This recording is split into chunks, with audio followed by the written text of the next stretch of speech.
جی، تو آج ہم چوتھا پارہ پڑھ رہے ہوں گے، چوتھی نشست ہے ہماری۔ پچھلے پارے کے ساتھ ربط اور تعلق یہ ہے کہ تیسرے پارے میں عیسائیوں سے خطاب تھا، اور اس کے اندر تفصیلی ہم نے سود کے متعلق بھی پڑھا، نجران کے وفد کے بارے میں پڑھا، اور ساتھ میں اللہ رب العالمین کے توحید کے متعلق تین بڑے دلائل کو ذرا تفصیل سے سمجھنے اور دیکھنے کی کوشش کی، اور اسی طرح غزوہ بدر اور احد کا بھی اس میں تذکرہ تھا۔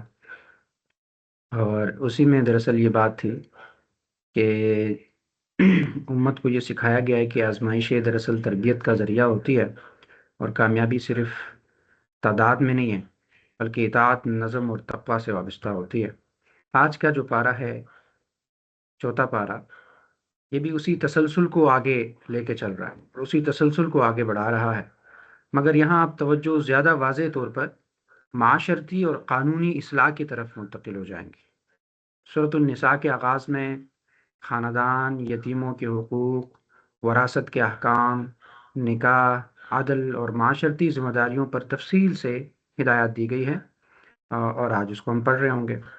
تو تیسرے پارے میں جو ایمان، اطاعت اور اجتماعی نظام کی تربیت دی گئی تھی، تو چوتھے پارے میں اسی ایمان کو ایک منظم معاشرتی نظام کی صورت دی گئی ہے۔ تو ان تمام چیزوں کو انشاءاللہ آج ہم پڑھ رہے ہوں گے۔ نیکی کے اصل معیار کو دیکھیں گے، غزوہ احد کے اسباب کیا تھے، اور پھر معاشرتی احکام کیا ہے۔ یہ چوتھے پارے کے بنیادی موضوعات ہیں۔ آئیے شروع کرتے ہیں۔ لن تنالوا البر حتى تنفقوا مما تحبون، تم نیکی کو نہیں پا سکتے جب تک وہ چیز خرچ نہ کرو جو تمہیں سب سے زیادہ محبوب ہے۔ یعنی تم ہرگز بھلائی کو نہیں پا سکو گے جب تک راہ خدا میں اپنی سب سے پیاری اور عزیز چیز خرچ نہ کرو، اور جو تم خرچ کرتے ہو، وما تنفقوا من شيء فإن الله به علیم، جو کچھ تم خرچ کرتے ہو اللہ اسے جانتا ہے۔ اس آیت میں بلائی سے مراد تقوی اور فرمانبرداری ہے، اور خرچ کرنے کے بارے میں حضرت عبداللہ بن عمر رضی اللہ تعالیٰ عنہما نے فرمایا کہ یہاں خرچ کرنے میں واجب اور نفلی تمام صدقات شامل ہیں۔ امام حسن بصری رحمہ اللہ نے فرمایا کہ جو مال مسلمانوں کو محبوب ہو اسے رضا الہی کے لیے خرچ کرنے والا اس آیت کے فضیلت میں داخل ہے، خواہ وہ ایک کھجور کا دانہ کیوں نہ ہو۔ اور اس آیت مبارکہ پر عمل کے سلسلے میں ہمارے اسلاف کے کچھ واقعات ہیں جو کہ میں آپ کے سامنے رکھوں گا۔ صحیح بخاری اور مسلم کی حدیث ہے کہ حضرت ابو طلحہ انصاری رضی اللہ تعالی عنہ مدینے میں بڑے مالدار شخصیت تھے۔ انہیں اپنے اموال میں بیرحا نامی ایک باغ بہت زیادہ عزیز تھا، بہت پسند تھا۔ تو جب قرآن کریم کے اندر یہ آیت نازل ہوئی، لن تنالوا البر حتى تنفقوا مما تحبون، تو انہوں نے بارگاہ رسالت صلی اللہ علیہ وسلم میں کھڑے ہو کر عرض کیا، مجھے اپنے تمام اموال میں بیرحا باغ سب سے پیارا اور سب سے عزیز ہے، میں اسی باغ کو اللہ کی راہ میں صدقہ کرتا ہوں۔ اللہ کے رسول صلی اللہ علیہ وسلم نے اس پر مسرت کا اظہار فرمایا، اور پھر حضرت ابو طلحہ رضی اللہ تعالیٰ عنہ نے سرکاری کائنات صلی اللہ علیہ وسلم کے اشارے پر وہ باغ اپنے رشتہ داروں میں تقسیم کر دیا۔ اب یہ بہت موٹیویشن والا واقعہ ہے کہ سب سے پسندیدہ باغ کو اس آیت کے نزول کے بعد فوری طور پر اللہ کے راہ میں صدقہ کر دیا، اور پھر وہ بھی اپنے رشتہ داروں میں۔ پوائنٹ سمجھنے کی یہ ہے کہ اللہ کے رسول کے جتنے صحابہ تھے وہ قرآن پر عمل کرنے کا عملی نمونہ تھے۔ دیکھیں، آپ نے کوئی بات سن لی اور آپ کو پتہ چلا کہ یہ بات حق ہے، سچ ہے، اللہ کی طرف سے ہے، تو پھر اس کا بنیادی تقاضا یہ ہے کہ آپ اس پر عمل کریں۔ تو صحابہ تو عمل کے رہنما تھے، فوری طور پر عمل کرتے تھے۔ ہم بھی یہی چاہتے ہیں نا، کریکٹر ایجوکیشن فاؤنڈیشن کی بنیاد کیوں رکھی گئی؟ یہی تو مقصد ہے کہ پاکستان کا روشن مستقبل بنا دیا جائے، تو وہ کردار کے ذریعے سے بن سکتا ہے، اور کردار تو تب آئے گا جب آپ لوگوں کو قرآن و سنت سمجھائیں گے۔ تو آپ ہی وہ لوگ ہیں جس کے ذریعے سے ہم یہ چاہتے ہیں کہ آپ کا کردار بدلے، آپ آپ کی عمل کی دنیا بدلے، اور آپ اس معاشرے کے لیے ایک رول ماڈل بنیں۔ تو صحابہ سے ہمارے لیے ایک سبق ہے کہ جیسے وہ بات سنتے تھے فوری عمل کرتے تھے۔ حضرت عمر فاروق رضی اللہ تعالیٰ عنہ نے حضرت ابو موسیٰ اشعری رضی اللہ تعالیٰ عنہ کو لکھا کہ میرے لیے ایک باندی خرید کر بیچ دو۔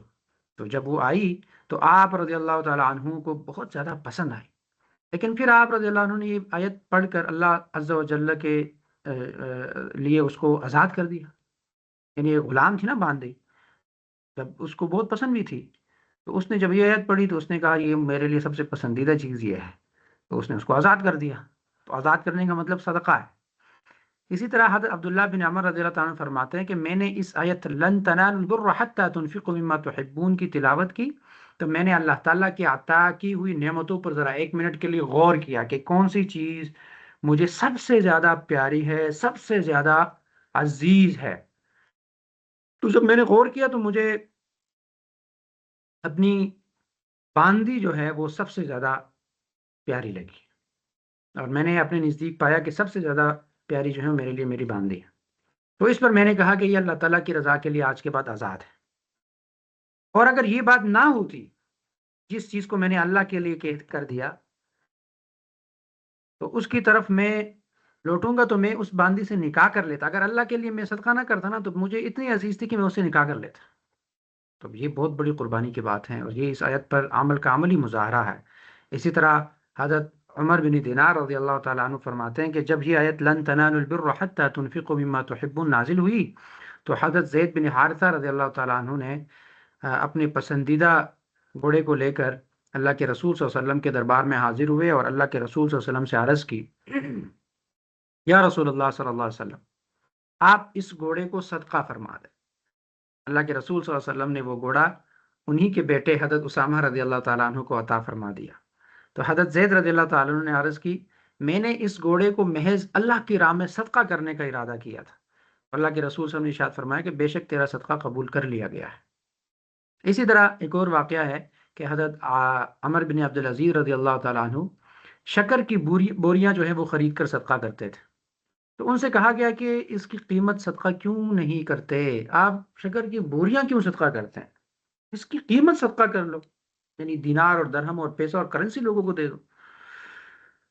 تو اس نے جواباً کیا کہا کہ شکر مجھے محبوب اور مرغوب ہے، مجھے اس سے محبت ہے، اور یہ سب سے عزیز چیز ہے میرے لیے، تو میں چاہتا ہوں کہ اللہ کے راہ میں اپنی پیاری چیز خرچ کروں۔ تو یہ 5-6 واقعات بہت اہم ہیں اس آیت کے شان نزول کے حوالے سے بھی، اور اس کے بعد اسپیشلی عمل کے حوالے سے، کہ صحابہ نے جب یہ آیت سنی تو ان کا رد عمل یہ تھا۔ میں اور آپ آج سن رہے ہیں، تو میرا اور آپ کا رد عمل کیا ہوگا؟ یہ بہت اہم پوائنٹ ہے کہ ہم اس پہ سوچیں، غور کریں، فکر کریں۔ تو اللہ تعالیٰ ہم سب کو اپنی محبوب اور پسندیدہ چیز اللہ کے راہ میں خرچ کرنے کی توفیق عطا فرمائے۔ تو یہ تھا لن تنالوا البر حتى تنفقوا مما تحبون۔ اور اسی کے آگے آیت ہے کہ اللہ رب العالمین دیکھتا ہے آپ جو کچھ خرچ کرتے ہیں، تو آپ کی نیت اللہ کو معلوم ہے۔ اب دیکھیں، یہ بڑا اہم پوائنٹ ہے کہ شاید آپ لوگوں کو دکھانے کے لیے تو یہ کرے کہ یہ چیز میں اس لیے دے رہا ہوں کہ یہ چیز مجھے سب سے زیادہ عزیز ہے۔ اب وہ چیز آپ کے دل میں عزیز ہے یا نہیں، وہ کون جانتا ہے؟ وہ اللہ جانتا ہے۔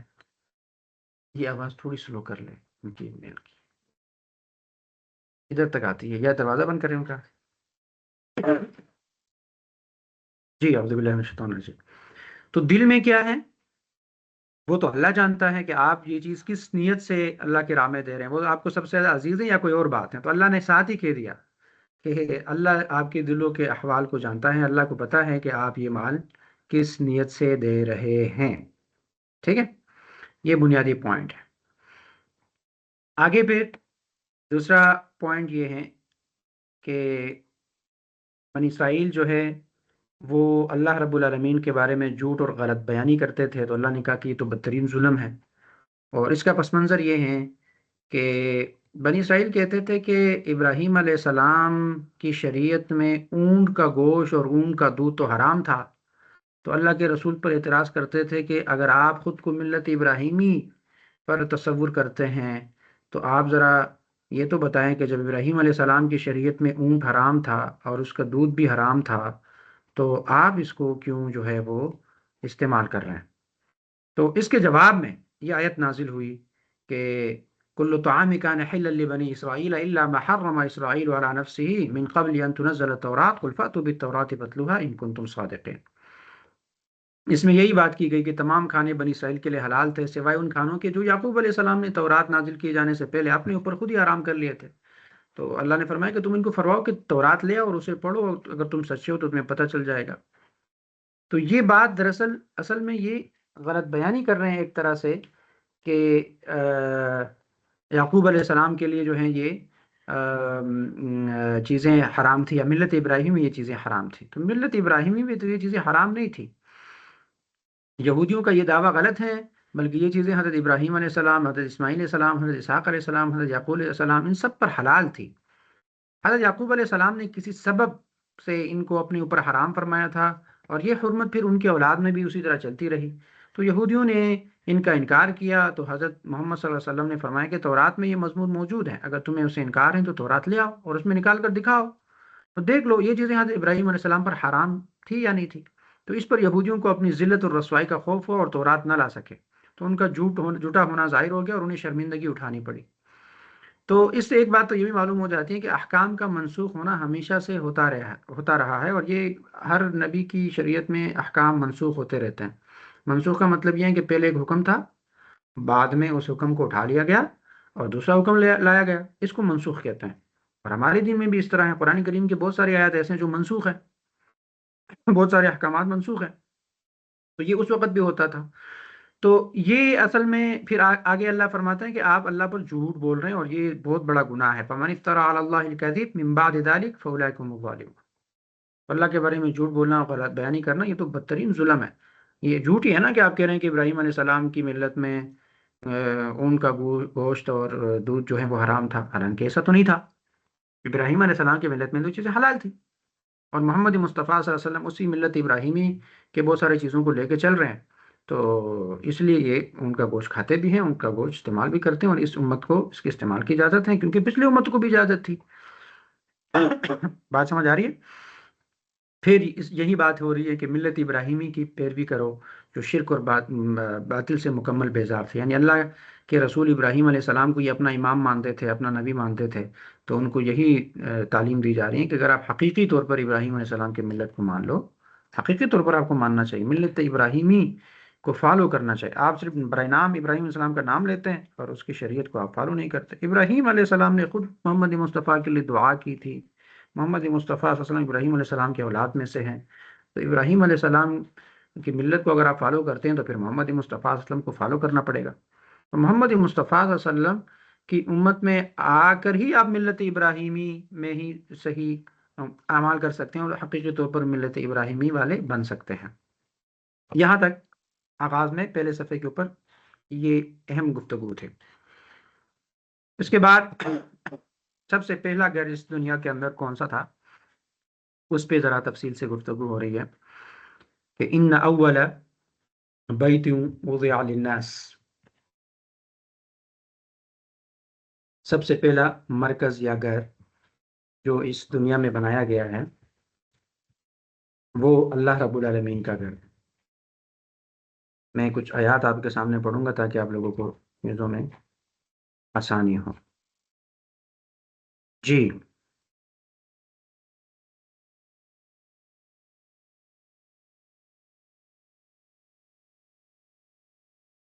ان اول بیت وضع للناس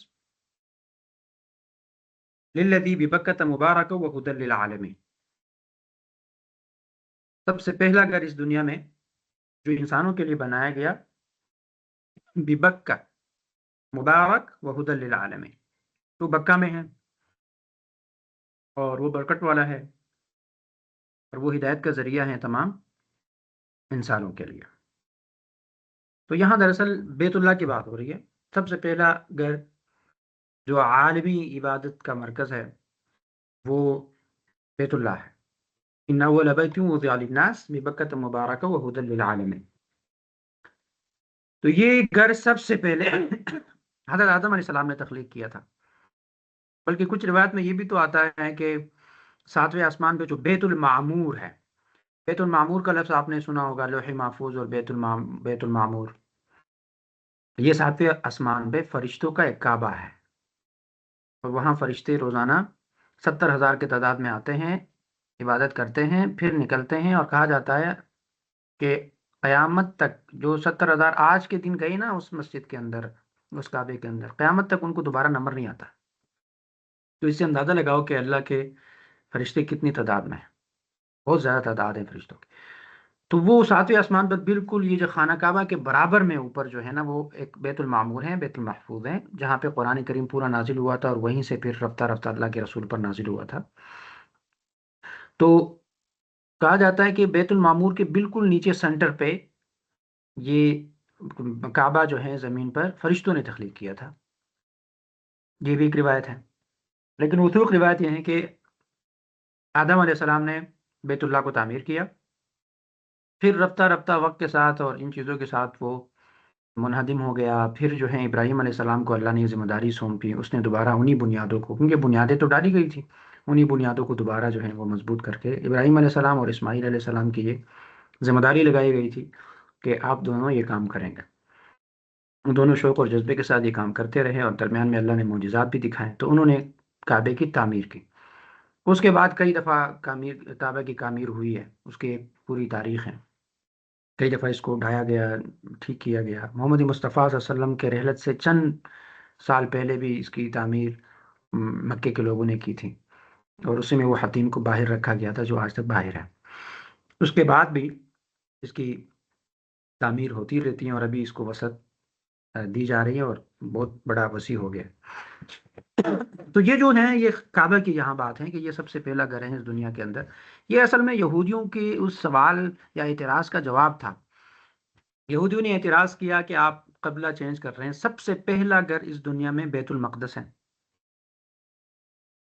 تو اس کا جواب اللہ اس میں دے رہے ہیں کہ نہیں، سب سے پہلا گھر بیت المقدس نہیں ہے، سب سے پہلا گھر بیت اللہ ہے۔ ان اول بیت وضع للناس للذی ببکہ مبارک وہدی للعالمین۔ یہ اس اعتراض کا جواب ہے۔ تو یہ صرف ایک عمارت نہیں ہے، بلکہ یہ طواف کا مرکز ہے، نماز کے لیے قبلہ ہے، اعتکاف کی جگہ ہے، قربانی کی روح کے ہے، حج عمرہ کے لیے یہ منزل ہے، اور یہ اللہ کا گھر ہے۔ تو اس گھر کے بانی ابراہیم علیہ السلام تھے، جو اللہ کے خلیل اللہ تھے، اور جن کی پیروی کا دعویٰ جو ہے وہ یہود بھی کرتے ہیں، نصارہ بھی کرتے ہیں، مشرکین بھی کرتے ہیں، مسلمان بھی کرتے ہیں۔ مگر اہم سوال یہ ہے کہ اگر کوئی ملت ابراہیمہ کا دعویٰ کرے اور بیت اللہ کا احترام نہ کرے، حج نہ کرے، یا اپنے لیے الگ قبلہ بنائے، تو کیا یہ دعویٰ سچا ہے؟ بالکل سچا نہیں ہو سکتا، وہ تو ملت ابراہیمی کو پھر مان ہی نہیں رہا۔ اسی طرح حدیث ہے، حضرت ابو ذر رضی اللہ تعالی عنہ نے نبی کرم صلی اللہ علیہ وسلم نے سے پوچھا کہ اے اللہ کے رسول، یہ بتائیں کہ سب سے پہلی مسجد کون سی بنائی گئی؟ تو آپ صلی اللہ علیہ وسلم نے فرمایا مسجد حرام، یعنی یہ کعبہ، اس کو مسجد حرام بھی کہتے ہیں۔ پھر پوچھا کہ اس کے بعد کون سی مسجد بنائی گئی ہے؟ تو اللہ کے رسول نے فرمایا مسجد اقصی، جس کو آپ بیت المقدس کہتے ہیں۔ پھر پوچھا کہ دونوں کے درمیان کتنا عرصہ تھا، پہلی کب بنی اور دوسری کب بنی، دونوں کے درمیان فاصلہ کتنا ہے؟ تو اللہ کے رسول نے فرمایا 40 سال، 40 سال بعد بیت المقدس بنی ہے۔ یہ بخاری مسلم کی صحیح حدیث ہے۔ تو یہ روایت ہمیں بتاتی ہے کہ بیت اللہ انسانی عبادت کی تاریخ کا آغاز ہے، یہیں سے آغاز ہوا تھا۔ اور یہاں پر ایک بات اور سمجھ لیجئے کہ مکہ اور بکہ، یعنی مکہ کا پرانا نام بکہ تھا، اسی لیے اس آیت کے اندر بکہ ببکہ مبارکن کا لفظ آیا ہے۔ اور مکہ کے اس کے علاوہ بھی کئی نام ہیں، بیت العتیق، بیت الحرام، بلد الامین، ام القرا، اسی طرح بلد المامون، یہ مختلف نام ہیں مکہ کے۔ لیکن یہ جو بکہ ہے، اس کو بکہ کیوں کہتے تھے؟ تو بکہ خاص طور پر بیت اللہ اور مسجد کے اس حصے کو کہتے تھے، ایک خاص حصہ ہے جس کو کہتے ہیں، یعنی یہ وہ شہر ہے جہاں بڑے بڑے جابر ٹوٹ گئے، جہاں تکبر پست ہو جاتا ہے، جہاں انسان اللہ کے سامنے جھک جاتا ہے۔ یعنی یہ وہ جگہ ہیں جہاں بڑے بڑے فرعون بھی آ کے روتے ہیں، بڑے بڑے حکمران بھی جا کے اللہ کے سامنے سر جھکاتے ہیں، تو اس لیے اس کو بکہ کہتے ہیں۔ اور پھر اللہ نے کہا کہ فی آیاتم بیناتن، اس میں کھلی نشانیات ہیں، کھلی نشانیاں ہیں، ان میں سے ایک بڑی نشانی مقام ابراہیم ہے۔ مقام ابراہیم دراصل وہ پتھر ہیں جس پر کھڑے ہو کر حضرت ابراہیم علیہ السلام کعبہ کی دیواریں بلند کر رہے تھے۔ حضرت عمر رضی اللہ تعالیٰ عنہ نے اسے پیچھے سے بعد میں اپنی زمانے میں اس کو پیچھے اس لیے منتقل کیا تاکہ طواف میں آسانی ہو اور نماز میں سہولت رہے۔ تو یہ وہ پتھر تھا جہاں ابراہیم علیہ السلام اور اسماعیل علیہ السلام جب یہ خانہ کعبہ تعمیر کر رہے تھے تو بنیادیں جب اوپر چڑھا رہے تھے دیواروں کو، تو یہ پتھر ان کے ساتھ یعنی سیڑھی کا کردار بھی ادا کرتا رہا، اوپر بھی جاتا رہا پھر نیچے بھی آتا رہا۔ تو یہ ایک معجزاتی طور پر یہ کام ہوتا رہا۔ تو وہ پتھر ابھی تک موجود ہیں۔ اس کو مقام ابراہیمی کہتے ہیں وہاں پہ، اور اس پہ ابراہیم علیہ السلام کے پاؤں کے نقش بھی موجود تھے، بہت زیادہ لوگوں نے ہاتھ لگائے، بوسے دیے، اس کی وجہ سے ابھی کم نظر آ رہا ہے، لیکن یہ ہے کہ ابھی تک وہ نقش تاحال موجود ہے۔ اور اسی طرح اسی آیات کے اندر اللہ فرماتے ہیں کہ یہ جگہ جو ہے نا یہ امن کی جگہ ہے، یہ جو بیت اللہ ہے، فیہ آیات بینات مقام ابراہیم ومن دخلہ کان آمنا، اس کے اندر جو بھی داخل ہوگا تو اس کو امن ملے گا۔ تو یہ امن کا مقام اللہ نے بنایا ہے، یعنی یہاں قتل ممنوع ہے، شکار ممنوع ہے، درخت کا کاٹنا ممنوع ہے، گھاس اکھیڑنا ممنوع ہے، جانور کو ڈرانا بھی ممنوع ہے۔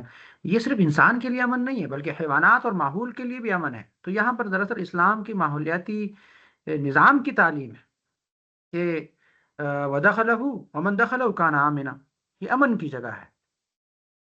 اور اسی طرح نبی کریم صلی اللہ علیہ وسلم نے فرمایا کہ اے مکہ، تو مجھے سب سے زیادہ محبوب ہے، اگر مجھے یہاں سے نکالا نہ جاتا تو میں تجھے کبھی نہ چھوڑتا۔ ترمذی کی حدیث ہے کہ اللہ کے رسول سے مکہ سے بہت محبت کرتے تھے۔ تو یہ ہمارے لیے صرف جغرافیہ نہیں ہے، یہ عقیدہ ہے، یہ تعلق ہے، یہ روحانی مرکزیت ہے۔ اور پھر آگے فرما رہے ہیں، اللہ فرما رہے ہیں کہ وَلِلَّهِ عَلَى النَّاسِ حِجُّ الْبَيْتَ مَنِ اسْتَطَاعَ إِلَيْهِ سَبِيلًا، اللہ کے لیے لوگوں پر بیت اللہ کا حج فرض ہے جو استطاعت رکھتے ہو۔ تو حج اسلام کا رکن ہے، زندگی میں ایک بار فرض ہے، ہر انسان کو یہ فرض ادا کرنا چاہیے جب اس کو استطاعت ملتی ہے۔ اللہ کے رسول نے اسی طرح فرمایا کہ حج فرض ہے۔ تو ایک شخص نے پوچھا کہ اے اللہ کے رسول، کیا ہر سال فرض ہے؟ تو آپ صلی اللہ علیہ وسلم خاموش رہے۔ تیسری بار پھر پوچھنے پر اللہ کے رسول نے فرمایا اگر میں ہاں کہہ دیتا تو یہ حج تم پر فرض ہو جاتا۔ تو یہ دین میں اعتدال کا اصول ہے کہ اللہ کے رسول نے کہا کہ جب میں خاموش ہو جاتا ہوں تو پھر آپ مجھے میرے حال پہ چھوڑ دیں، بار بار سوالات نہ کریں، ورنہ اگر میں کچھ کہہ دوں تو وہ آپ کے لیے 3 بن جائے گا، تو پھر آپ کے لیے مسئلہ ہو جاتا ہے۔ تو اس لیے کہا جاتا ہے نا جتنا کہا جائے اتنا کرو۔ جس طرح بنی اسرائیل کو اللہ نے کہا کہ بقرہ ذبح کرو، سمپل بات تھی گائے ذبح کرو، اور انہوں نے کہا گائے کا رنگ کیسا ہوگا، اس کی عمر کیسے ہوگی، فلاں فلاں فلاں مختلف سوالات کیے، تو اللہ نے مزید سختی کر دی، پھر ایسی سختی کر دی کہ وہ پوری گائے جو ہے وہ اس پورے معاشرے میں شاید ایک تھی، تو ڈھونڈنے میں کافی مسئلہ رہا ان کو۔ اسی لیے جو حکم جتنا قرآن بیان کر رہا ہے، اللہ کے رسول بیان کر رہے ہیں، اس کو اسی طرح مان لینا چاہیے۔ تو ایک بار یہ حج فرض ہے صاحب استطاعت انسان پر۔ اب استطاعت کیا ہے؟ استطاعت کیا چیز ہے؟ تو اللہ کے رسول نے فرمایا کہ استطاعت سے مراد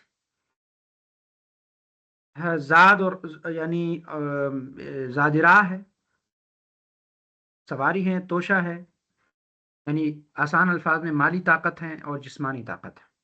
اگر آپ کے پاس اتنا مال ہے کہ آپ حج کر سکتے ہیں، آپ صاحب استطاعت ہیں، اور ساتھ میں صحت بھی ہے۔ یہ بہت بڑا امپورٹنٹ پوائنٹ ہے کہ آپ کے پاس پیسہ تو ہے لیکن صحت اجازت نہیں دے رہی، تو آپ صاحب استطاعت نہیں ہے پھر۔ لیکن پیسہ بھی ہے، صحت بھی اجازت دے رہی ہے، تو آپ صاحب استطاعت ہیں، تو پھر آپ کو حج کرنا چاہیے، اور یہ آیت آپ کے لیے ہے پھر۔ اور پھر اللہ کے رسول نے فرمایا کہ حج میں تاخیر نہ کرو، فرض حج جلدی ادا کرو، کیا معلوم کل کیا ہو جائے گا۔ یعنی ہم کہتے ہیں نا یار اگلے سال کر دیں گے، اگلے سال کیا پتا اگلے سال آپ زندہ ہیں نہیں۔ ابھی اگر آپ کو پتا چلا کہ میرے پاس اتنا پیسہ ہے کہ میں حج کر سکتی ہوں، تو آپ پر حج فرض ہے، تو لہٰذا کوشش کریں جلدی حج ادا کریں، آپ اس کو اگلے سال پہ نہ ٹالیں، کیا پتا اگلے سال آپ زندہ ہیں، کوئی گارنٹی تو نہیں۔ اور اسی طرح انکار حج کی سنگینی کا بھی یہاں پر ذکر ہے کہ ومن کفر فإن اللہ غنی عن العالمین، تو جو انکار کرتے ہیں اللہ رب العالمین کی طرف سے وعید ہے۔ بعض آثار میں یہ آیا ہے کہ جو استطاعت رکھے اور حج نہ کرے تو اس کے ایمان پر خطرہ ہے۔ اور اسی طرح حضرت عمر رضی اللہ تعالیٰ عنہ نے فرمایا کہ طاقت ہونے کے باوجود حج نہ کرنے والا گویا اسلام کی قدر نہیں کرتا۔ تو یہاں اصل پیغام یہ دیا جا رہا ہے کہ حج صرف رسم نہیں ہے بلکہ یہ ایمان کی علامت ہے۔ اور پھر جب ہم حج کریں تو حج کی اصل روح کو سمجھنا چاہیے۔ ایک شخص نے پوچھا کہ سب سے افضل حج کون سا ہے؟ تو اللہ کے رسول صلی اللہ علیہ وسلم نے فرمایا کہ جس میں لبیک زیادہ ہو، جس میں قربانی زیادہ ہو۔ اور حج کا اصل مطلب بھی یہی ہے نا، تذلل، فقر، سادگی، اور دنیاوی شان کو چھوڑ دینا، بالکل الگ ہو جانا، اللہ کے رنگ میں رنگ جانا، اسی کو تو حج کہتے ہیں۔ تو حج کو اس کی روحانیت کے ساتھ کرنا چاہیے۔ تو ذرا غور کریں، میں اور آپ آج کل کہاں کھڑے ہیں، ہم کہاں کھڑے ہیں؟ آج ہم خود سے سوال کریں کہ حج اگر ہم کرتے بھی ہیں تو ہمارے دل کی کیفیات کیا ہوتی ہیں، ہم کس لیے کرتے ہیں، وہاں صورتحال کیا بنتی ہے، حج پر جانے سے پہلے ہم کیسے ہوتے ہیں، واپس آنے کے بعد ہم کیسے ہوتے ہیں۔ اور پھر ذرا یہ سوال بھی تو کریں نا کہ کیا بیت اللہ ہماری دل کا مرکز ہے؟ کیا قبلہ ہم نے صرف نماز کا بنایا ہے یا زندگی کا بھی کوئی قبلہ ہونا چاہیے؟ بیت اللہ تو اصل میں زندگی کا قبلہ ہے، وہیں سے تو منشور آیا، وہیں سے تو پوری امت کو متحد کرنے کا درس بھیجا اور وہیں سے پوری امت کو پیغام بھی ملا۔ تو کیا ہم ملت ابراہیمیہ کا دعویٰ صرف زبان سے کرتے ہیں؟ یہ اہم سوالات ہیں جو اپنے آپ سے کرنے چاہیے۔ اور یہ جو بیت اللہ ہے، ان اول بیت وضع للناس، یہ وحدت کی علامت ہیں، اطاعت کی علامت ہیں، قربانی کی علامت ہیں اور توحید کی علامت ہیں۔ اور جو اس گھر کا اہتمام کرے گا، وہ احترام کرے گا، وہ ملت ابراہیمی کا سچا وارث ہوگا۔ یہ ان آیات کے اندر بیت اللہ کی تفصیل سے ذکر تھا۔ آگے ہیں بہترین امت اور اس کی ذمہ داری۔ آگے کنتم خیر امت اخرجت للناس تأمرون بالمعروف وتنہون عن المنکر۔ بہترین امت وہ ہے، جو تم میں سے بہترین لوگ وہ ہیں جو نکالے گئے ہیں کس کے لیے؟ اخرجت للناس تأمرون بالمعروف وتنہون عن المنکر، کہ وہ لوگوں کو برائی سے منع کریں اور اچھائی کی دعوت دیں۔ اب یہ بڑا امپورٹنٹ پوائنٹ ہے کہ محمد مصطفیٰ صلی اللہ علیہ وسلم کی امت کے لیے یہ بات کی گئی ہے کہ یہ امت کیا ہے؟ یہ خیر امت ہے، سب سے اعلیٰ، افضل، اشرف امت۔ اشرف امت، خیر امت کون ہے؟ جو لوگوں کو اچھائی کی دعوت دیتی ہیں اور بلائی کی دعوت دیتی ہیں اور برائی سے لوگوں کو روکتی ہیں۔ یعنی اس کا مطلب کیا ہوا؟ اس کا مطلب یہ ہے کہ ہم میں سے ہر ایک کی یہ رسپانسبلٹی ہے کہ وہ لوگوں کو اللہ کے دین کی طرف بلائیں اور برائی سے لوگوں کو منع کرے۔ اب اللہ کے نبی نے تو آنا نہیں ہے، اللہ کے نبی آخری نبی تھے، اس کے بعد کسی اور نبی نے بھی نہیں آنا، تو یہ رسپانسبلٹی اس کی امت پہ لگا دی گئی ہے کہ اس کی امت خود بھی نیک کام کرے گی، دوسروں کو بھی نیکی کی دعوت دے گی، خود بھی برائی سے بچے گی اور دوسروں کو بھی برائی سے بچنے کی تلقین کرے گی۔ تو امر بالمعروف و نہی عن المنکر، کنتم خیر امت اخرجت للناس تأمر بالمعروف و تنہون عن المنکر۔ اس پہ ذرا غور کرنا ہے کہ میں اور آپ اس عظیم کاز کو اور عظیم مقصد کو کتنا فالو کر رہے ہیں۔ عمومی طور پر معاشرے کے اندر ہم یہی کہتے ہیں کہ یار خود نماز پڑھو، زکوٰۃ دو اور خود تسبیح لے کے اللہ اللہ کرو، بس بات ختم، آپ کا بیڑا پار، باقی معاشرے میں جو ہو رہا ہے ہونے دے۔ یہ بہت بڑی کنفیوژن ہے ہمارے ذہنوں کے اندر کہ ہمیں صرف اپنی فکر ہے اور امت کی کوئی فکر نہیں۔ اور اللہ نے کہا کہ آپ خیر امت ہیں، آپ نے ان لوگوں کو برائی سے بچانا ہے اور نیکی کی تلقین کرنی ہے۔ تو ہم میں سے ہر ایک کے اوپر یہ رسپانسبلٹی لگا دی گئی ہے اللہ کی طرف سے کہ دین کا پیغام آپ تک جو پہنچا ہے وہ آگے پہنچاؤ، اپنے تک محدود نہ رکھو۔ اور ایسی کامیابی تو نہیں ملے گی نا کہ آپ اچھے اعمال کر رہے ہیں اور آپ کے پڑوس میں جو ہیں وہ بے حیائی پھیل رہے ہیں اور آپ کے پڑوس میں جو ہیں وہ برے کام ہو رہے ہیں اور آپ کہتے ہیں ٹھیک ہے چلنے دو، میرا اس کے ساتھ کیا۔ اور آج کل کے زمانے میں تو یہ ہو گیا ہے، یعنی ہم اتنے انفرادی طور پر معاشرے سے کٹ گئے نا کہ ایک گھر میں فوتگی ہوتی ہے، دوسرے گھر میں جو ہے ٹھیک ٹھاک باجے بجتے ہیں، ان کو پرواہ نہیں ہوتی، اور ہمیں بھی خبر نہیں ہوتی کہ میرے یہ پڑوس میں کیا ہو گیا ہے۔ اسپیشلی جو سٹیز میں ہم رہتے ہیں، سٹیز کا ماڈل یہ بن گیا ہے کہ ہم شہروں سے بالکل گٹ گئے اور ہم جو سوشل ریلیشن شپس تھے، جو تعلقات تھے، اس سے تو بالکل کٹ کے رہ گئے۔ ہر بندہ اپنے گھر اور گھر کے اندر پھر کمرہ اور کمرے کے اندر پھر اسکرین، ہر بندہ اسکرین کے ساتھ اٹیچ ہو گیا، دنیا سے دور ہو گیا، لوگوں سے دور ہو گیا۔ تو یہاں یہ بنیادی پیغام دیا جا رہا ہے۔ امر بالمعروف کیسے ہوگا؟ جب آپ سوشل ہوں گے تو ہوگا نا، جب لوگوں میں گھومیں گے پھریں گے، تعلقات آپ کے ہوں گے، اب لوگوں کو دعوت دیں گے۔ ایسا تو نہیں ہو سکتا کہ آپ گھر کے اندر بیٹھ کے لوگوں سے تعلق ہی نہ رکھیں۔ جدید دور میں وہ بھی طریقہ بھی ہو سکتا ہے کہ آپ جو پیغام سمجھ رہی ہیں، سن رہی ہیں، اور اس کو آپ سوشل میڈیا کے ذریعے لوگوں تک پہنچا رہی ہیں اور آپ اپنے حصے کا کام کر رہی ہیں، وہ بھی ہو سکتا ہے۔ لیکن سب سے قریبی حق تو آپ کے پڑوس کا ہے، آپ کے ارد گرد کا ہے۔ آپ مثال کے طور پہ آپ سب پہ حق ہے بحریہ کا، اس بحریہ میں انقلاب آپ نے لانا ہے، بحریہ کی اس پوری فیملیز کو تبدیل کرنے کی رسپانسبلٹی آپ کی ہے۔ آپ کو اللہ نے موقع دیا ہے، اللہ اللہ نے آپ کو ادھر بٹھایا ہے، اور یہیں سے آپ، ہم تو آپ پہ فخر کر رہے ہوں گے نا کہ ہم نے یہ لوگ تیار کر دیے ہیں، ان کو ہم نے دورہ قرآن بھی کروا دیا، ان کو ہم نے تربیہ کورس بھی کروایا اور فلاں فلاں کورسز ان کو کروا دیے۔ اب یہی لوگ جو ہیں نا وہ آگے جا کے باقی لوگوں کی زندگی تبدیل کریں گے۔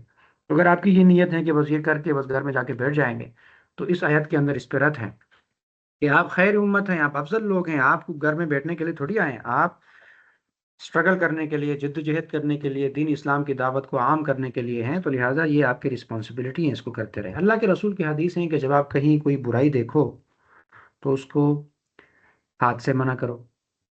اگر آپ کو لگتا ہے کہ نہیں، ہاتھ سے بھی منع نہیں کر سکتی، میری اتنی قوت نہیں ہے، طاقت نہیں ہے، تو پھر ٹھیک ہے، آپ اس کو زبان سے منع کرو۔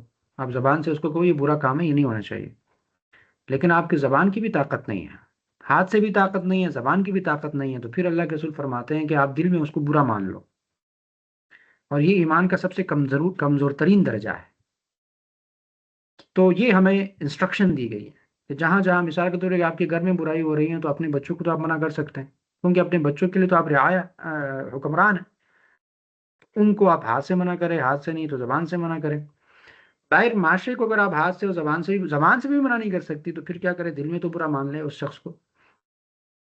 تو یہ 3 طریقے ہیں جس کے ذریعے سے آپ برائی کو منع کر سکتے ہیں اور اچھائی کو پروان چڑھا سکتے ہیں۔ آگے ہیں وَاعْتَصِمُوا بِحَبْلِ اللَّهِ جَمِيعًا وَلَا تَفَرَّقُوا، اللہ کے رسی کو مضبوطی سے تھامے رکھو اور آپس میں تفرقے میں نہ پڑو، فرقہ واریت اختیار نہ کرو۔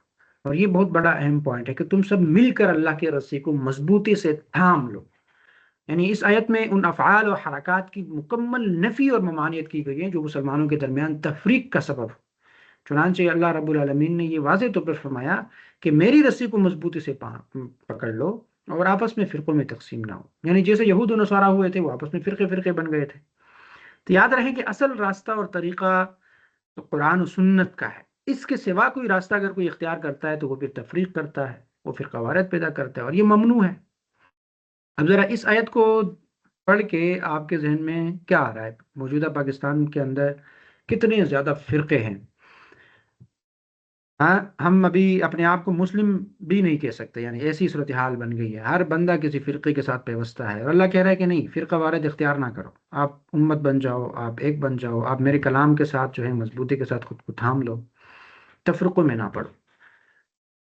تو اللہ اتحاد کی دعوت دیتا ہے، اتحاد اور اتفاقی اس امت کی جو ہے وہ خلاصی ہے، اور اس امت کو وہی میں جو ہے وہ کامیابی اور کامرانی ملے گی۔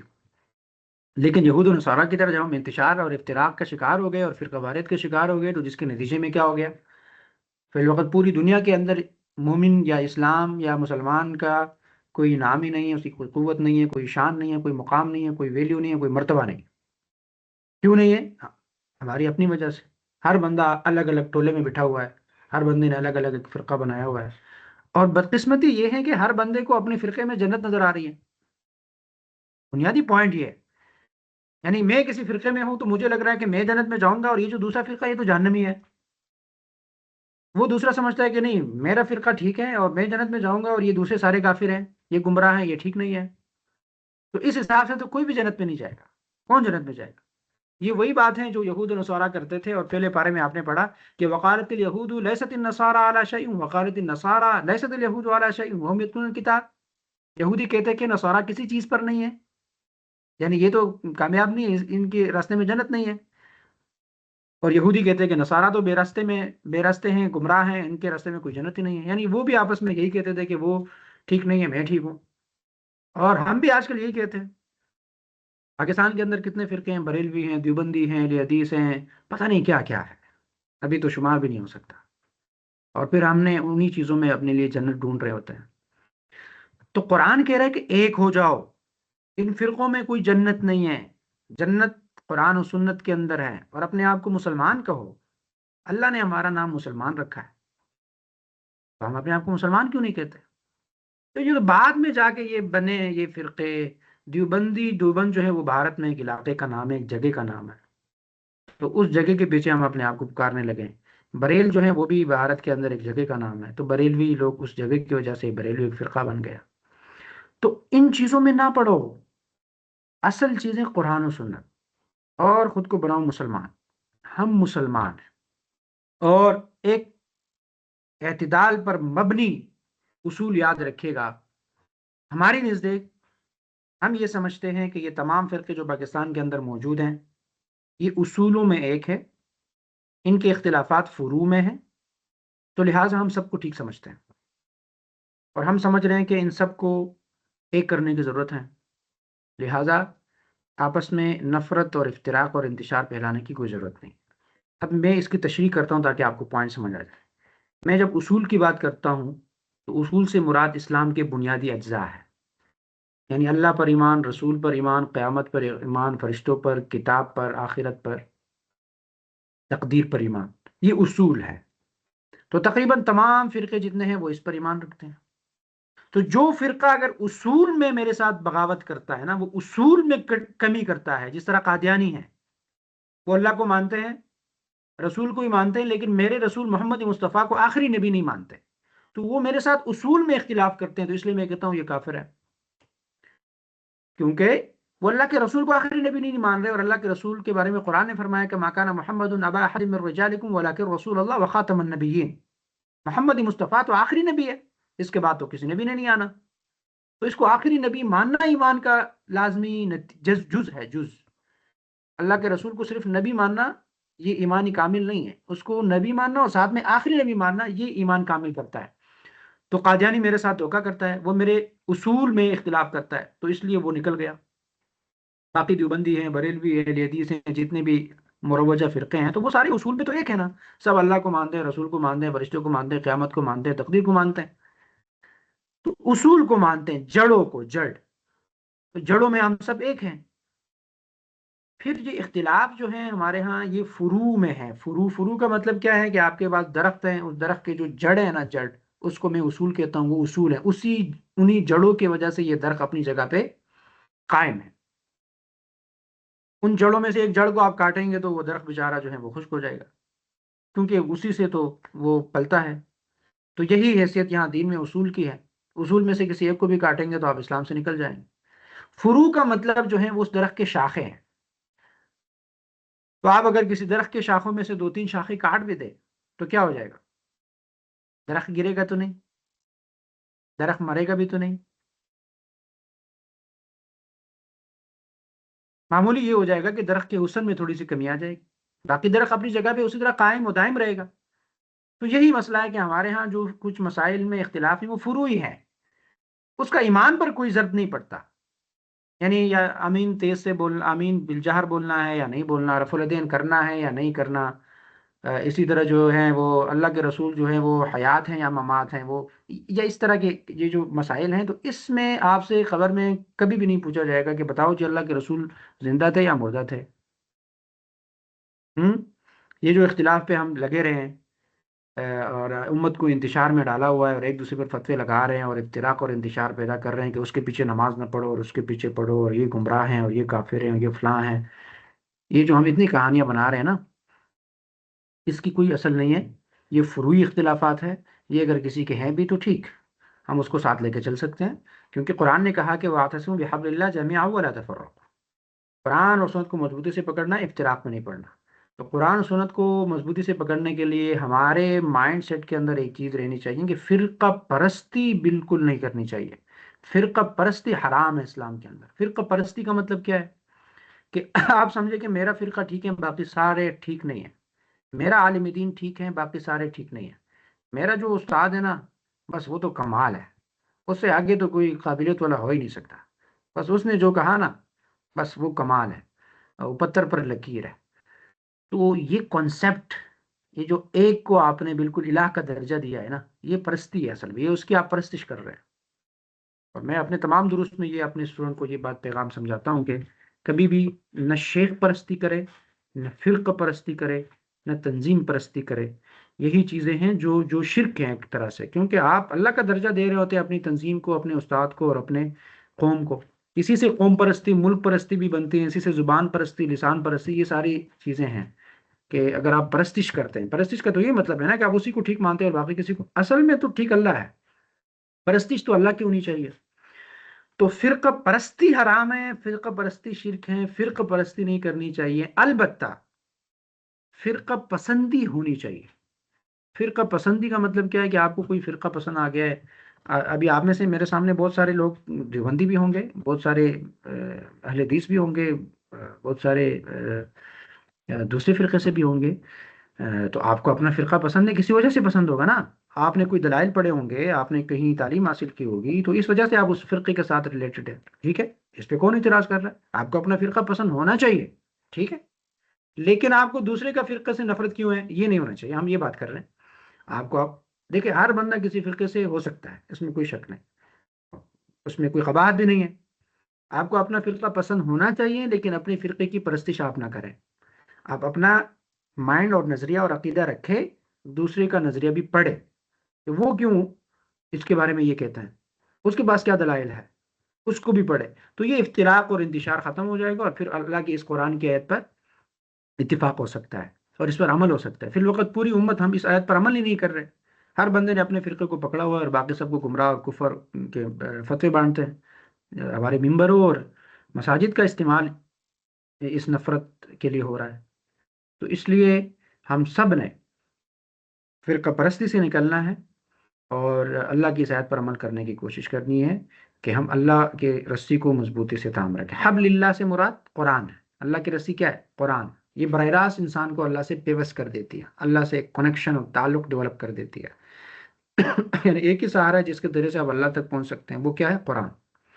اور پھر اللہ نے کہا کہ آپ استقامت اختیار کرو، مرتے دم تک آپ اسلام پر ثابت قدم رہنا، یعنی ہر جگہ اسلام کی بات ہو رہی ہے، مسلمان کی بات ہو رہی ہے، اور اسلام ہی وہ واحد دین ہے جو آپ کو اعتدال پر مبنی رویہ جو ہے وہ سمجھاتا ہے اور دکھاتا ہے۔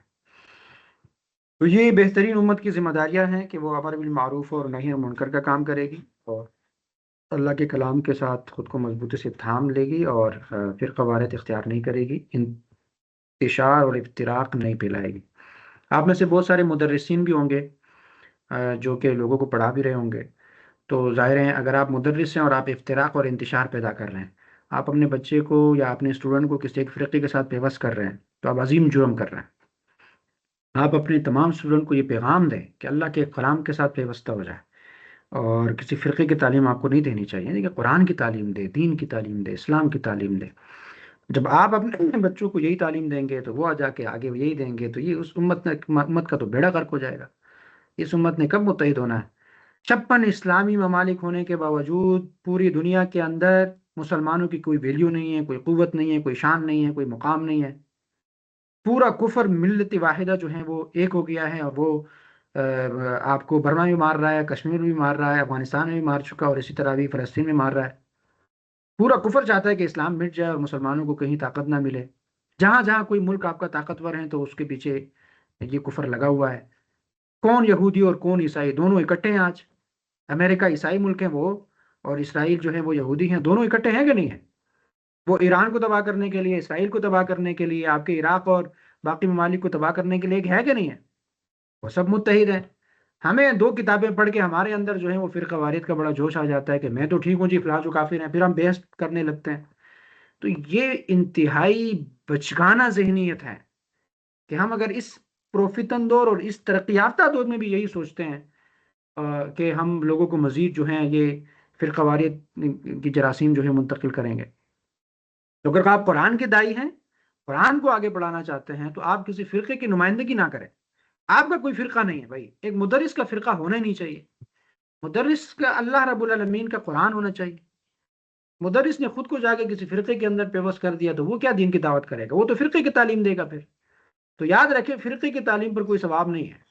فرقے کی تشہیر اور ترویج اور اشاعت کے لیے اگر آپ وقت نکالتے ہیں، ٹائم دیتے ہیں، آپ کہتے ہیں مجھے اللہ بڑا اجر دے گا، آپ دروس قرآن کرواتے ہیں، کلاسز پڑھواتے ہیں، تو یہ لکھ لیجئے کہ یہ فرقے کے ترویج ہے، اور فرقے کے ترویج کا کہیں دین میں کوئی اس کی اشاعت اور ترویج کا کوئی ثواب نہیں لکھا ہوا۔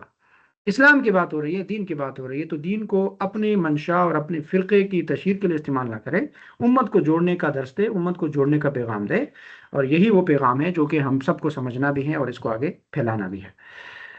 آگے جو ہے وہ اہل کتاب کے مختلف رویوں کا تذکرہ ہے کہ یہ اہل کتاب جو ہیں اللہ کے نبی کو اس طرح جانتے ہیں جس طرح اپنے بچوں کو جانتے ہیں۔ تعرفون ابناءہ، ان کو ایسے جانتے ہیں جس طرح اپنے بچوں کو جانتے ہیں۔ اور یہ اشارہ ہم نے پچھلے پارہ نمبر 1 میں بھی شاید پڑھا تھا کہ یہ اللہ کے نبی کو بہت زیادہ قریب سے جانتے ہیں، لیکن اس پر ایمان نہیں لاتے۔ کیوں؟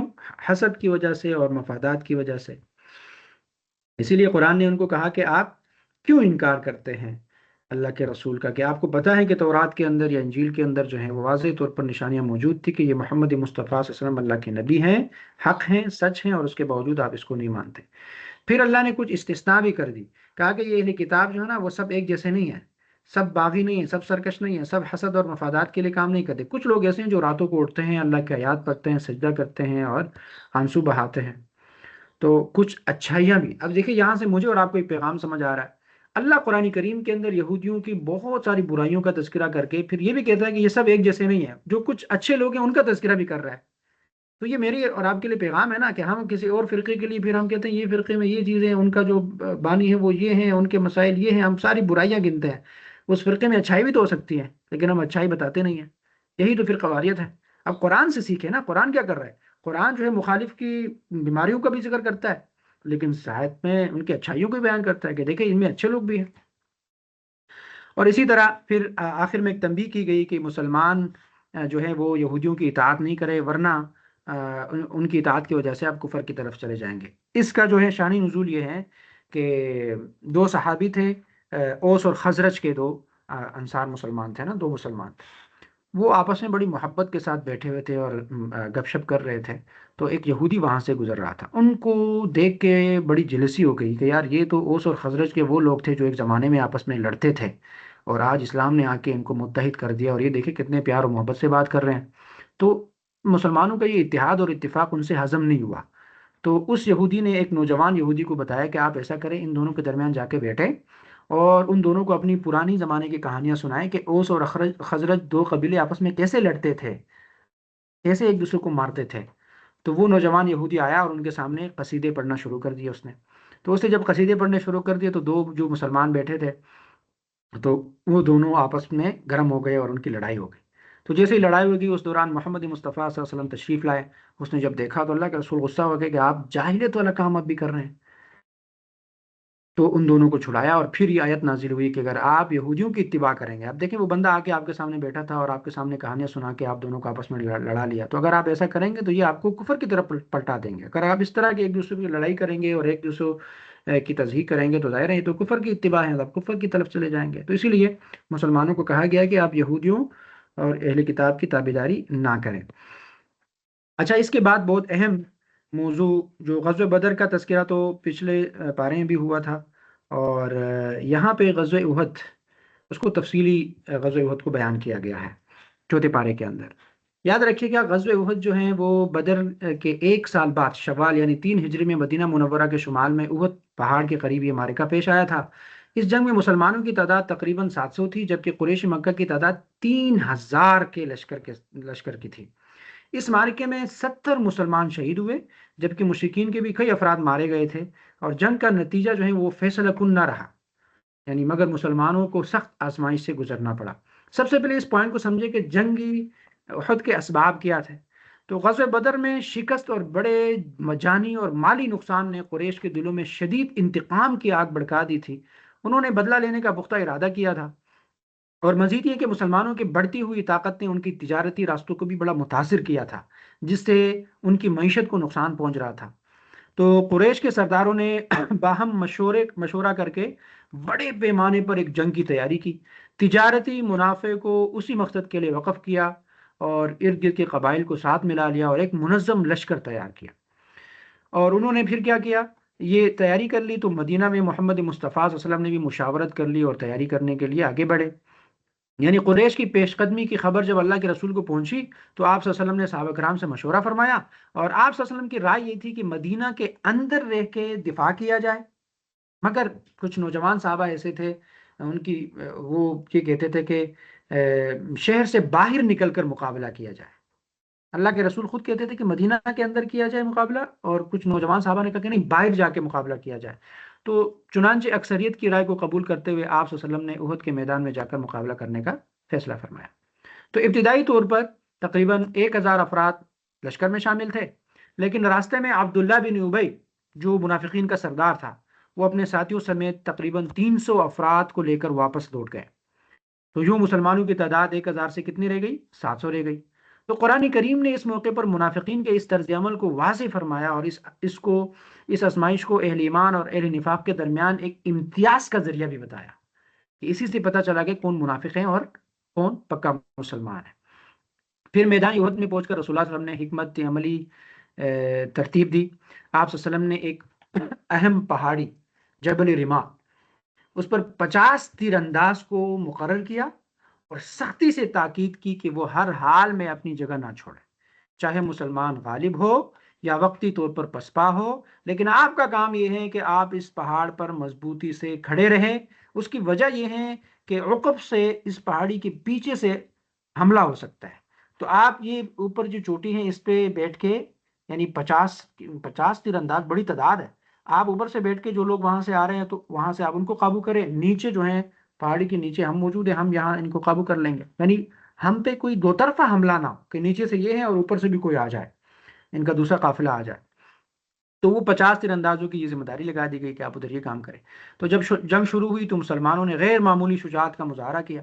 مشرکین کے کئی لوگوں کو جو ہے وہ کئی جنگجو کو مارا گیا، جس سے مشرکین کے صفوں میں انتشار پھیل گیا۔ حضرت حمزہ رضی اللہ عنہ، حضرت علی رضی اللہ تعالیٰ عنہ، حضرت زبیر اور دیگر صحابہ نے بے مثال بہادری کا مظاہرہ کیا۔ ابتدائی مرحلے میں کفار کو شدید پسپائی اختیار کرنی پڑی اور میدان مسلمانوں کے ہاتھ میں آتا دکھائی دیا۔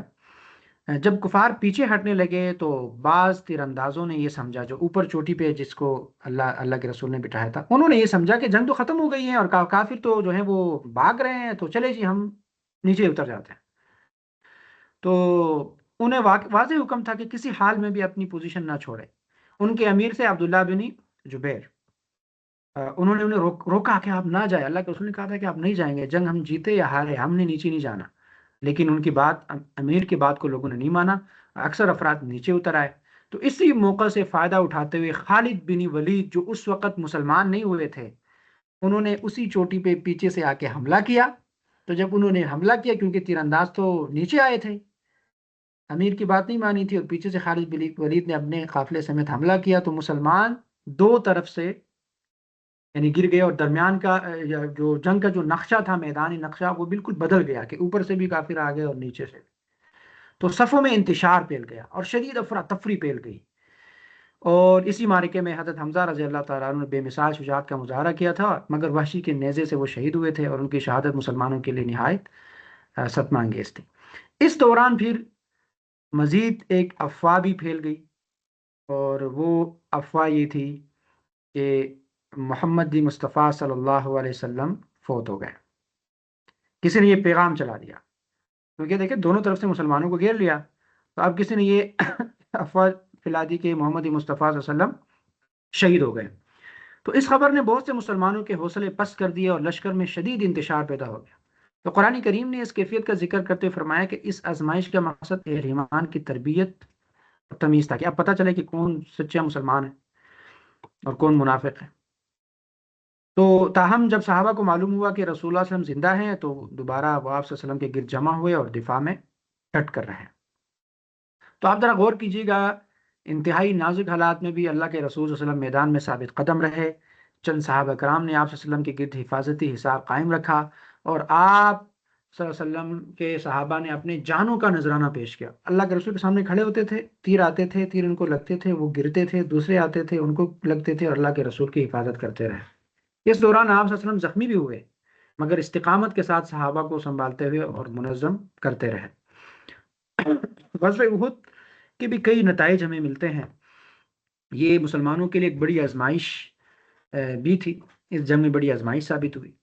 یعنی اس میں یہ پتہ چلا کہ حکم عدولی کے نتائج واضح ہوئے، یعنی امیر کی بات نہیں مانی، امیر نے کہا تھا کہ یہاں سے نیچے نہیں آئیں گے، تو وہاں سے نیچے آ گئے۔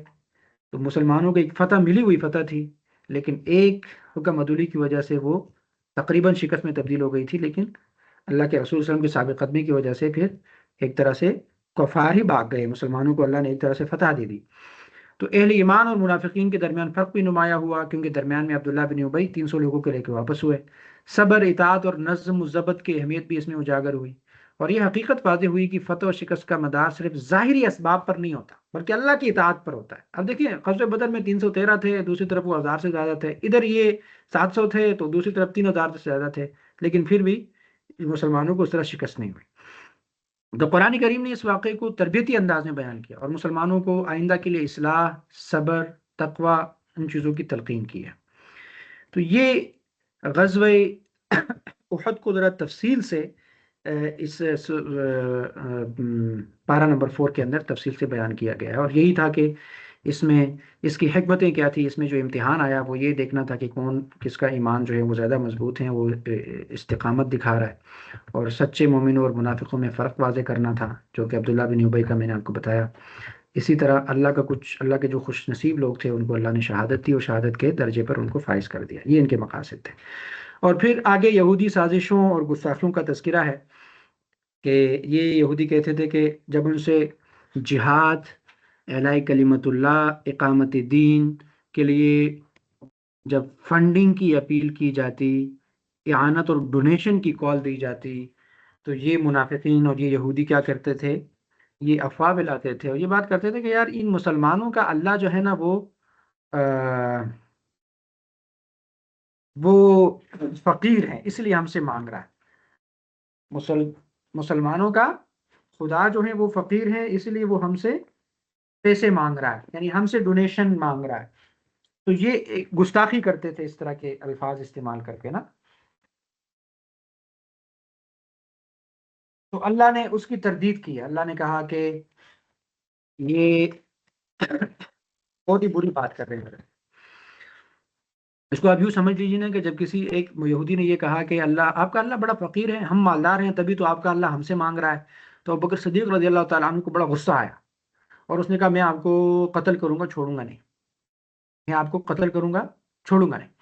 تو یہ بات پھر یہودیوں نے آ کے محمد مصطفیٰ صلی اللہ علیہ وسلم تک پہنچائی کہ ابوبکر تو فلاں بندے کو یہ کہہ رہا ہے کہ میں آپ کو مار دوں گا۔ اور انہوں نے چالاکی کیا کی، انہوں نے اللہ کے رسول کے سامنے یہ جو یہودی نے جو گستاخی کی تھی نا، اس گستاخی کا تذکرہ نہیں کیا، انہوں نے صرف یہ کہا کہ ابوبکر جو ہے وہ کہہ رہے ہیں کہ فلاں کو میں مار دوں گا۔ تو پھر قرآن نے براہ راست اوپر سے آیت نازل کی کہ حقیقت یہ ہے کہ انہوں نے یہ کہا تھا کہ اللہ فقیر ہے اور ہم مالدار ہیں، تو اس پر جو ہے ابوبکر صدیق نے کیا کیا، غصے کا اظہار کیا۔ اور ایک مومن کے سامنے جب اللہ کی گستاخی کرتے ہیں تو ظاہر ہے مومن کی شان جو ہے وہ تو یہی ہے کہ وہ اس کو غصہ آئے گا، اس کا ایمان جو ہے وہ اس کو یہی دعوت دیتا ہے کہ وہ غصہ کرے گا۔ تو یہ اس واقعے کی طرف اشارہ ہے۔ تو حقیقی طور پر اللہ رب العالمین جب مسلمانوں کو کہتا ہے کہ اب اللہ کی راہ میں خیرات کرو، صدقہ دو، تو اس کا یہ مطلب ہوتا ہے کہ اللہ رب العالمین مسلمانوں کو جانچتا ہے، آزماتا ہے۔ باقی مال تو اللہ کا ہے، اللہ جس کو چاہے مال دے، جس کو چاہے لے لے۔ اللہ کو انسانوں کی مال کی کیا ضرورت ہے؟ یا آپ اللہ کو دیتے ہیں تو وہ اللہ کے اکاؤنٹ میں تھوڑی جمع ہوتا ہے، وہ تو اللہ کہتا ہے غریبوں کو دو، تو غریب بھی انسان ہے، آپ بھی انسان ہیں۔ اللہ کہتا ہے فقیر کو، تو فقیر بھی انسان ہے، آپ بھی انسان ہیں۔ اللہ کہتا ہے کہ جہاد کے لیے پیسہ فنڈ جمع کرو، اور جہاد کے فنڈ میں، اقامت دین کے فنڈ میں پیسہ جمع کرو، تو وہ اقامت دین تو آپ کے لیے ہو رہی ہے، یعنی آپ کے اس ملک کے اندر اسلامی نظام آئے گا تو مجھے اور آپ کو فائدہ ہوگا نا، انسانوں کو فائدہ ہوگا۔ تو یہ ساری چیزیں تو یعنی آپ دین کے لیے کام کر رہے ہیں، تو پھر وہ دین بھی تو انسانوں کے لیے ہے، تو ایک طرح سے ہم انسانوں پہ وہی پیسہ لگا رہے ہیں، وہ کہیں اور تو نہیں جا رہا۔ تو جب اللہ کے لیے دینے کی بات ہوتی ہے، اس کا مطلب یہ ہے کہ اللہ آپ کو آزماتا ہے کہ میرا دیا ہوا مال میں سے پھر میرے دین کے لیے کتنا آپ دیتے ہیں، خرچ کرتے ہیں۔ اللہ اگر غزوہ بدر کے اندر فرشتے نازل کر سکتا ہے، تو اللہ چاہے تو دین اسلام کی ترویج اور اشاعت کے لیے کیا پیسہ نہیں دے سکتا، دولت نہیں دے سکتا؟ یہ کیا بات ہے؟ کر سکتا ہے، لیکن اللہ کی سنت نہیں ہے، اللہ کا طریقہ نہیں ہے، کیونکہ اللہ نے انسان کو آزمائش کے لیے بنایا ہے نا، تو آزمائش سے تو انسان کو گزارے گا۔ تو یہی تو بنیادی فلسفہ ہے، اس فلسفے کو تو سمجھنا بہت امپورٹنٹ ہے۔ اور پھر ایک وعید ہے کہ یہ انبیاء کے قاتل ہیں، اور یہ انبیاء کی گستاخی بھی کرتے ہیں، پہلے انہوں نے انبیاء کو بھی مارا ہے اور اب گستاخی بھی کرتے ہیں، تو ان کے لیے جلانے والا عذاب ہے، یعنی جہنم میں یہ جائیں گے۔ اور پھر آگے بہت اہم پوائنٹ ہیں کہ کائنات میں غور و فکر کی دعوت دی گئی ہے، اور اس پہ ہم نے سورۃ البقرہ میں تفصیل سے گفتگو بھی کی تھی کہ یہ جو پوری کائنات ہے یہ آپ کے لیے تخلیق کی گئی ہے۔ اس کائنات پر آپ غور و فکر کریں گے، اس کے نتیجے میں آپ اپنے رب کو پالیں گے، اور اس کے نتیجے میں آپ کا اپنے رب سے ایک رشتہ بھی ڈیولپ ہو جائے گا، اور وہ رشتہ محبت والا ہوگا۔ ابھی ہم کہتے ہیں نا رب، میرا رب، لیکن اس رب کو ہم پہچانتے نہیں، یہ رب کون ہے؟ تو جب اس رب کی تشریح میں ہم جائیں گے اور تو پھر ہمیں مزہ آئے گا، ہاں یہ رب ہے۔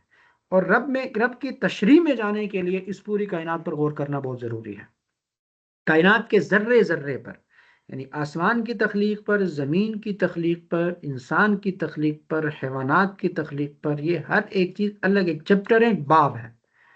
یعنی جدید سائنس کا استعمال کرتے ہوئے اگر ہم اس پہ غور کریں تو ہمیں پھر اللہ کی وحدانیت کا بڑا اظہار بھی ہوتا ہے، اور اللہ کی عظمت بڑی آشکارا بھی ہو جاتی ہے۔ میں نے پرسوں کے سبق میں کئی مثالیں آپ کو دی تھی آسمان کے حوالے سے اور زمین کے حوالے سے، تو کچھ موضوعات ایسے ہوں گے جو اگر میں نے ایک وقت میں اس پہ تفصیل سے گفتگو کی ہے تو قرآن کریم کے اندر آپ کو پتہ ہے تکرار ہے، بار بار موضوعات جو ہے وہ ریپیٹ ہوتے ہیں، تو پھر میں اس پہ زیادہ ڈیٹیل سے گفتگو نہیں کروں گا۔ اس پوائنٹ کو آپ لوگوں نے ذہن میں رکھنا ہے، اسی لیے جو چھٹی بھی کرتے ہیں تو وہ ریکارڈنگ ضرور سنا کرے تاکہ آپ سے کوئی چیز مس نہ ہو۔ تو کئی جگہوں پہ میں چیزوں کو اسکپ کر رہا ہوں گا کیونکہ پیچھے میں نے اس کو ڈیٹیل سے ایکسپلین کیا ہوگا۔ تو یہ جو چیز ہے کائنات پہ غور و فکر، تو اس کو ہم نے دوسرے پارے کے اندر بہت تفصیل سے میں نے آپ کے سامنے رکھا تھا۔ اور اللہ کے رسول صلی اللہ علیہ وسلم تہجد میں سورۃ آل عمران کی آخری آیات جو ہیں وہ تلاوت فرماتے تھے، آمن الرسول بما انزل الیہ، اس کے بعد والی جو سورۃ آل عمران کی آخری آیات ہیں، اس کو اللہ کے رسول صلی اللہ علیہ وسلم بار بار اس کی تلاوت کرتے تھے۔ اور حدیث ہیں کہ ہلاکت ہیں اس کے لیے جو آیات پڑھے اور غور نہ کرے۔ اچھا، یہ حدیث بڑی امپورٹنٹ ہے، یعنی میرے اور آپ سب کے لیے ہے نا، کہ ہم صرف قرآن پڑھتے ہیں اور کوشش کرتے ہیں رمضان میں پورا قرآن ختم کروں، ایک ایک پارہ، دو دو پارہ، تین تین پارہ، کبھی کبھی پانچ پانچ پارہ پڑھ لیتے ہیں، اور کہتے ہیں اس رمضان میں 3 ختم کروں گی، 4 کروں گی، 5 کروں گی، ایک ریس لگائی ہوئی تو یہ دوڑ، اس سے زیادہ کروں گی۔ تو ایسے ختم کا کیا مقصد کہ جب آپ کو اس کی سمجھ نہیں آ رہی اور اس میں سے کوئی ایک پیغام بھی آپ حاصل نہیں کر پا رہے؟ ٹھیک ہے، ناظر قرآن کا، قرآن پڑھنے کا اپنا ثواب ہے، اس سے ہم انکار نہیں کر سکتے۔ اللہ کے رسول کی حدیث ہیں کہ الف لام میم، یہ 3 حروف ہیں، الف لام میم، ہر ایک کے بدلے 10 نیکیاں ہیں، تو اس کو پڑھنے سے 30 نیکیاں ملتی ہیں، وہ اپنی جگہ ہے۔ لیکن جب سمجھ نہیں آ رہی، طوطیوں کی طرح رٹ رہے ہیں اور زندگی میں تبدیلی نہیں آ رہی، زندگی کے مسائل کا حل پیش نہیں کیا جا رہا، اور قرآن کو بالکل ارریلیونٹ کتاب بنا کے پیش کیا جا رہا ہے، ایسی تلاوت کا ثواب ملے گا نہیں ملے گا؟ میں بھی سوچ رہا ہوں اس پہ کہ پتہ نہیں اللہ اس کا جو اجر دے گا ہی نہیں دے گا۔ ایک طرف میں نے ماسٹر کی ڈگری کی ہوتی ہے، یونیورسٹی میں ٹاپر ہوتی ہوں، دوسری طرف مجھے قرآن کی عربی کا ایک لفظ نہیں آتا، تو میں اللہ کو کیا جواب دوں گی کہ پوری زندگی میں نے دنیا کمانے کے لیے اور دنیا کے علوم حاصل کرنے کے لیے تو لگا لی، اور آپ کا قرآن کیوں نہیں سیکھ سکی؟ وجہ، ریزن، علت، سبب، کوئی ایک سبب آپ مجھے بتا دینا، چلیں کیا وجہ ہے؟ اللہ کے سامنے کیا جواب دیں گے ذرا سوچئے۔ دنیا کے لیے تو اتنا کرتی رہی، 16 سے 18 سال تک کی ایجوکیشن حاصل کی، اور قرآن کو سمجھنے کے لیے آپ کے پاس مہینہ نہیں تھا، 2 نہیں تھے، 3 نہیں تھے، سال نہیں لگایا، اور اس قرآن کو میں طوطیوں کی طرح، ایجوکیٹڈ طبقہ بھی طوطیوں کی طرح پڑھ رہا ہے اور ان ایجوکیٹڈ بھی اس کو طوطیوں کی طرح پڑھ رہا ہے۔ فرق کیا ہوا؟ ایجوکیٹڈ میں اور ان ایجوکیٹڈ میں کیا فرق ہوا؟ قرآن کریم تو ان ایجوکیٹڈ ان لوگوں کو کہتا ہے جو قرآن کو نہیں سمجھتے، اصل علم تو قرآن کا ہے۔ یعنی آپ کا مینول ہے نا، یہ انسان کا مینول ہے قرآن، اس مینول کے مطابق آپ نے زندگی بسر کرنی ہے، اور آپ کو اپنا مینول ہی پڑھنا نہیں آتا، اور آپ کہتے ہیں میں بڑی ایجوکیٹڈ ہوں۔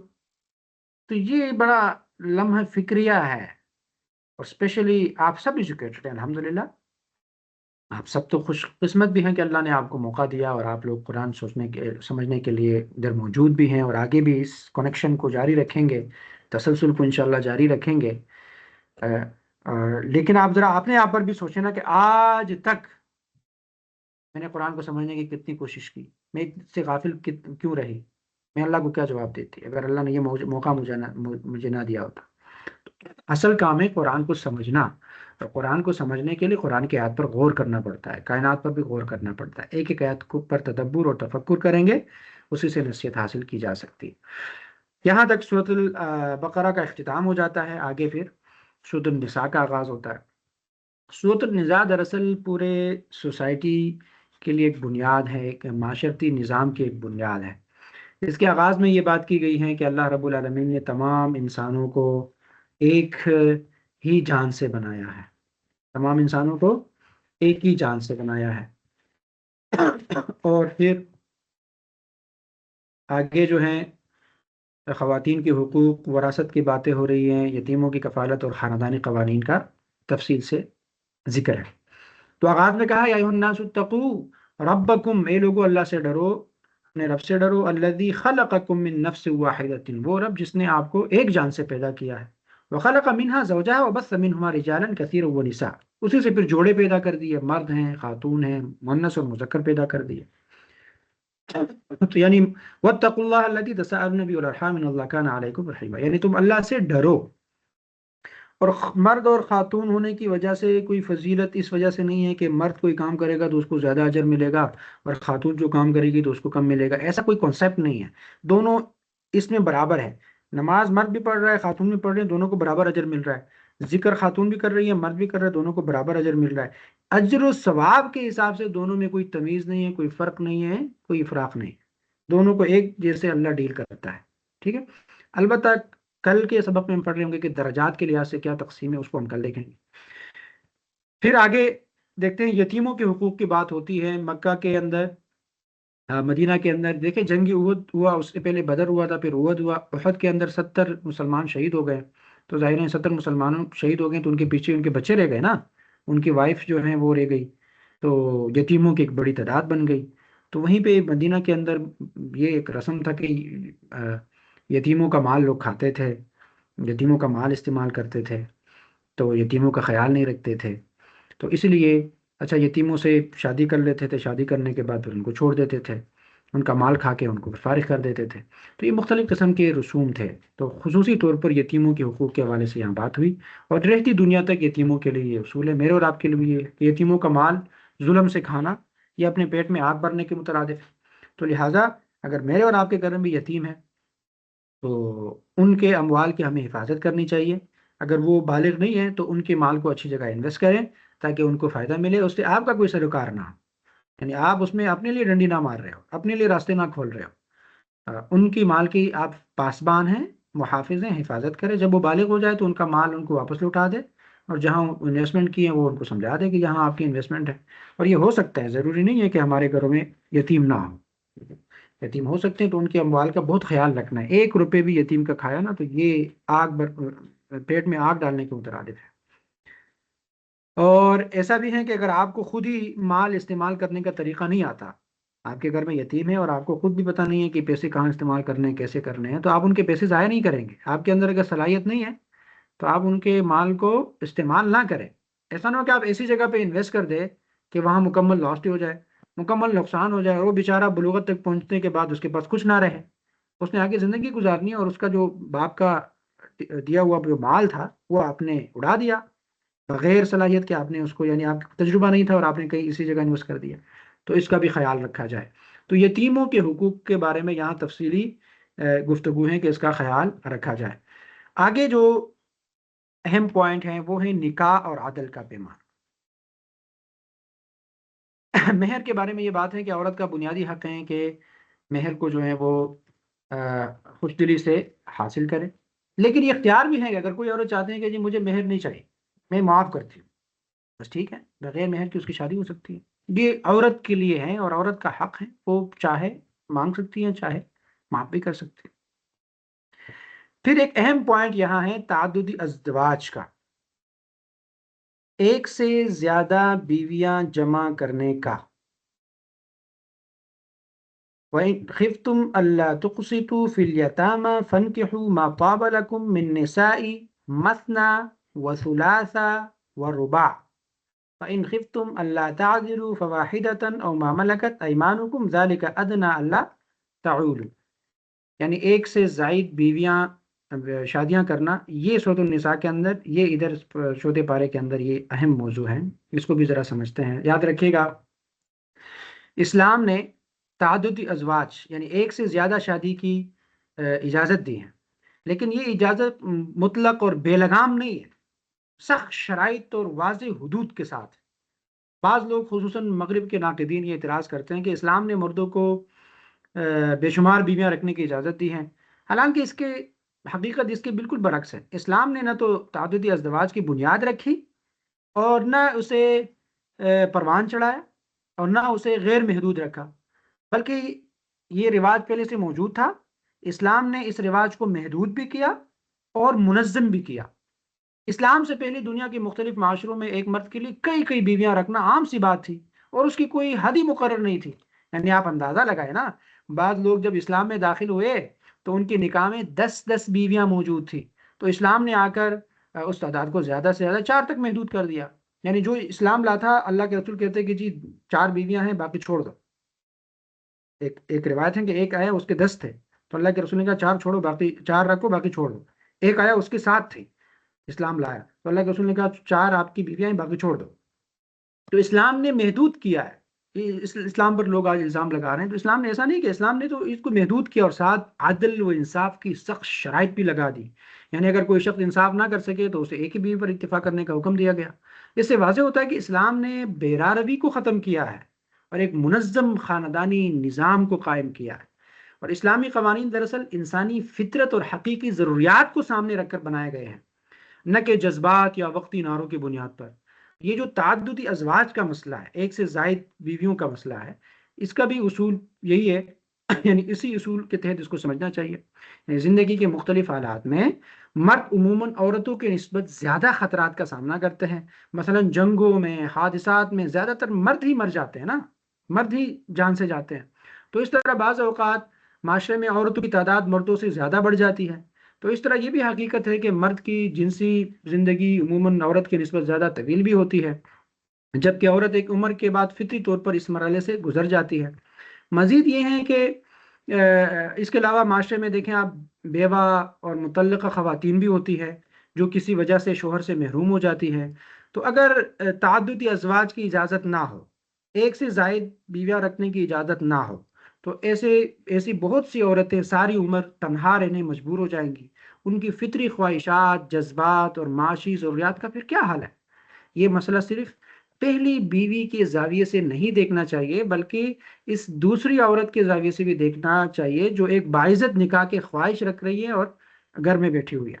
تو اگر کسی معاشرے میں مردوں اور عورتوں کے درمیان تعدد ازواج کا توازن بگڑ جائے نا، یا اسپیشلی مردوں اور عورتوں کے درمیان تعداد کا توازن بگڑ جائے، تو ہمارے سامنے عملاً 3 ہی راستے ہوتے ہیں. 3 راستے ہوتے ہیں. پہلا یہ ہے کہ مرد ہر حال میں ایک ہی بیوی پہ اکتفا کرے اور باقی عورتیں پوری زندگی بغیر نکاح کے گزارے. دوسرا یہ ہے کہ مرد قانونی طور پر ایک بیوی رکھے مگر خفیہ اور غیر شرعی تعلقات قائم رکھے، جیسا کہ مغربی معاشرے میں یہ کام عام ہے. تیسرا یہ کہ جو مرد مالی، جسمانی اور اخلاقی طور پر قادر ہو اور بیویوں کے درمیان عدل اور انصاف کر سکے، تو انہیں ایک سے زیادہ نکاح کرنے کی اجازت دی جائے. تو ظاہر ہے اس میں تیسرا راستہ ایسا ہے جو معاشرتی خرابیوں سے بچاتے ہوئے ایک باوقار حل پیش کرتا ہے. اب پہلا راستے میں کیا ہے؟ پہلا راستہ تو فطرت کے خلاف جنگ کے مترادف ہے، کیونکہ انسانی خواہشات کو مکمل طور پر کنٹرول کرنا یہ عملی طور پر ممکن ہی نہیں ہے. اور دوسرا راستہ وہ تو فحاشی اور عریانی اور غیر قانونی تعلقات کو فروغ دیتا ہے، جس میں عورت کو نہ قانونی تحفظ ملتا ہے، نہ عزت ملتی ہے، نہ مستقبل کی ضمانت ملتی ہے. اس کے برعکس تیسرا راستہ عورت کو باعزت رشتہ، نان و نفقہ اور خاندانی شناخت فراہم کرتا ہے. تو یہ تعدد ازواج کا مسئلہ آج کل بڑا اس پہ بحث بھی ہوتی ہے. ہمارے خواتین کو کچھ کنسیپٹ بھی کلیئر نہیں ہوتے اور مردوں کو بھی کچھ کنسیپٹ نہیں کلیئر ہوتے، تو اس لیے اس کو ذرا سمجھنا ہے، بہت امپورٹنٹ ہے. اس میں یہ بات بھی ذہن میں رہے کہ تعددی ازواج کا یہ کوئی لازمی حکم نہیں ہے کہ بس ہر مرد 4 ہی کرے، بلکہ یہ مشروط اجازت ہے، مشروط اجازت. اور میں نے آپ کو وجوہات بتا دی کہ معاشرے کے اندر خواتین کی تعداد زیادہ ہیں تو پھر مردوں پر لازم ہے کہ وہ نکاح کرے. یعنی ایک طرح سے یہ رسپانسبلٹی ہے. یعنی جو ایک بیوی ہے تو وہ دوسری جو گھر میں بیٹھی ہوئی وہ بھی خاتون ہے، وہ بھی عورت ہے، اس کا بھی خیال ہونا چاہیے. اسلام اسی کی تعلیم دیتا ہے. اور موجودہ دور میں اس کی ذمہ داریاں پہلے زمانے کی نسبت کئی زیادہ باری بھی ہیں. 4 شادیوں کے تو آج کے پیچیدہ معاشرتی اور معاشی حالات میں مکمل عدل قائم رکھنا آسان کام بھی نہیں ہے، بڑا مشکل کام ہے. تو اس لیے جو شخص انصاف، مالی ذمہ داری اور اخلاقی پختگی کا اہل نہ ہو، اس کے لیے پھر تو ایک ہی شادی بہتر ہے. اور یہ قدم ہرگز خواہشی نفس یا محض لذت حاصل کرنے کے لیے نہیں ہونا چاہیے، بلکہ ضرورت اور ذمہ داری کے احساس کے تحت ہونا چاہیے.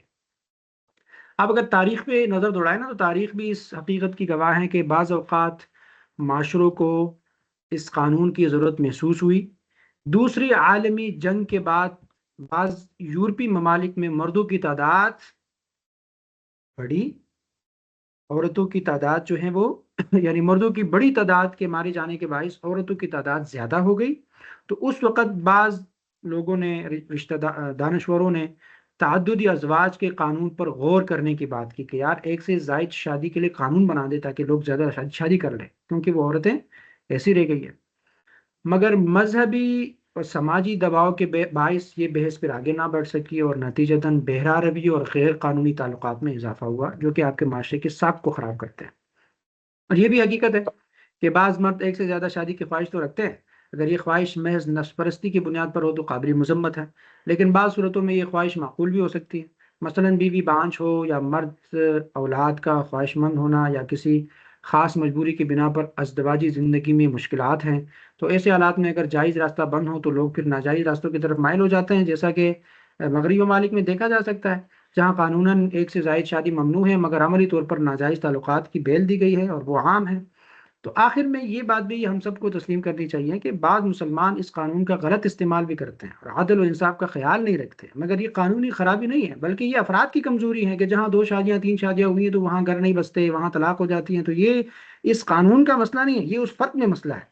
جس فرد نے یہ دوسری شادی کی تھی یا تیسری کی تھی اور اس کا خاندان بگڑا، تو اس شخص کو پکڑا جائے، اس کی غلطیوں کو دیکھا جائے، یہ قانون پر سوال نہ اٹھایا جائے۔ ٹھیک ہے، عمومی طور پر جب اللہ بات کر رہا ہے کہ استطاعت آپ رکھتے ہیں، تو استطاعت کا مطلب ہرگز یہ نہیں ہے کہ آپ ایک ہی گھر کے اندر 2 بیویوں کو جمع کریں، ایک ہی گھر کے اندر 3 کو جمع کریں۔ استطاعت کا تو بنیادی مطلب یہ ہے کہ آپ اس کو دیکھیں، ایک گھر جو ہے یہ ایک عورت کا غرور ہوتا ہے، اضافی گھر یہ غرور ہوتا ہے، آپ اس غرور کے اندر دوسری عورت کو نہیں گھسا سکتے۔ تو آپ کے اگر دوسری شادی کرنی ہے تو آپ نے آپ کو ذرا دیکھیں تو صحیح کہ آپ 2 گھر کو سنبھال سکتے ہیں، تو دوسرا گھر آپ کو لینا پڑے گا، دوسری بیوی ادھر رکھنی پڑے گی، تیسری کریں گے تو تیسرا گھر ہونا چاہیے۔ ہمارے پاکستان میں بدنام بھی تو اس لیے ہوئے کہ ایک ہی گھر کے اندر ہم نے 2 2 3 3 رکھے ہیں اور اس کے بعد معاشرہ چلتا نہیں ہے، پھر ہم کہتے ہیں 4 شادیوں کی بات نہ کریں۔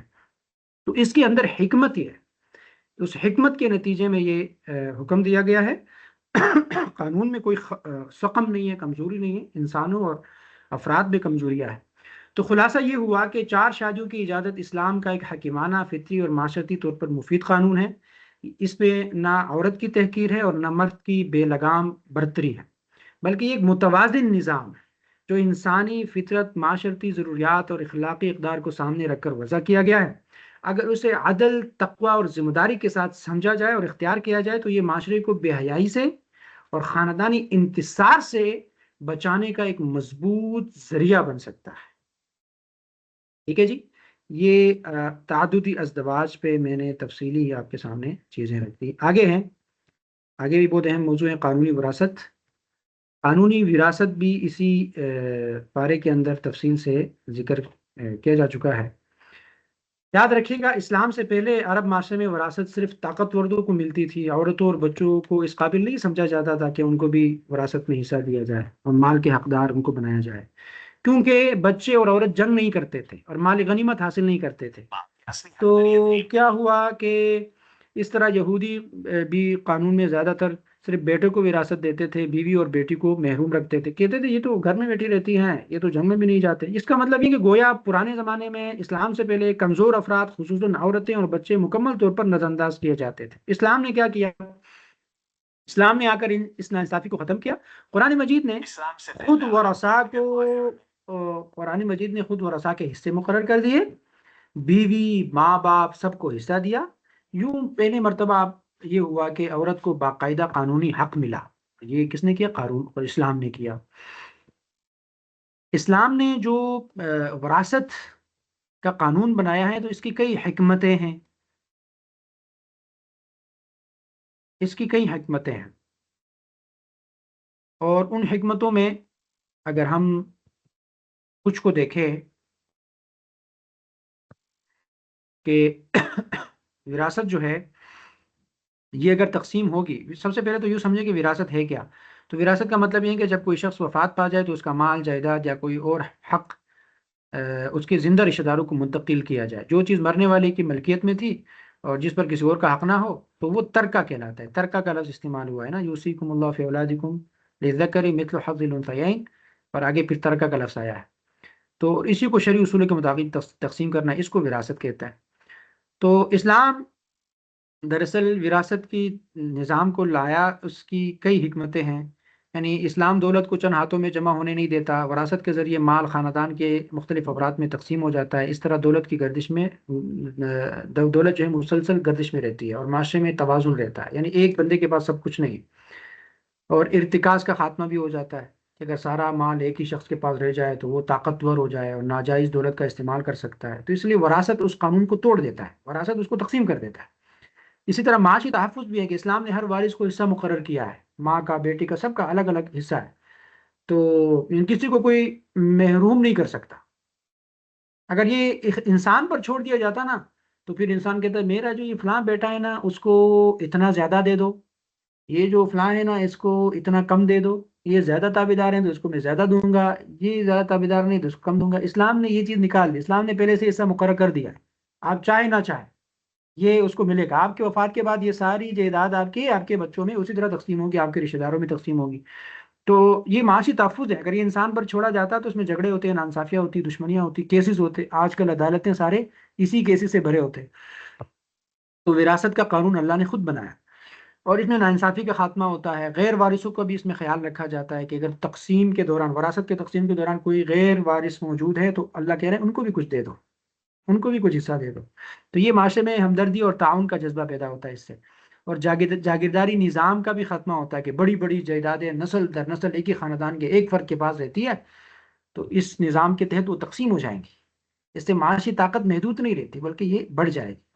اور اس میں عورت کو تحفظ دیا گیا، یعنی اسلام سے پہلے عورت کو وراثت نہیں ملتی تھی، اسلام نے باقاعدہ عورت کو حصہ دیا اور معاشی خود مختاری دی اور عزت کو یقینی بنایا۔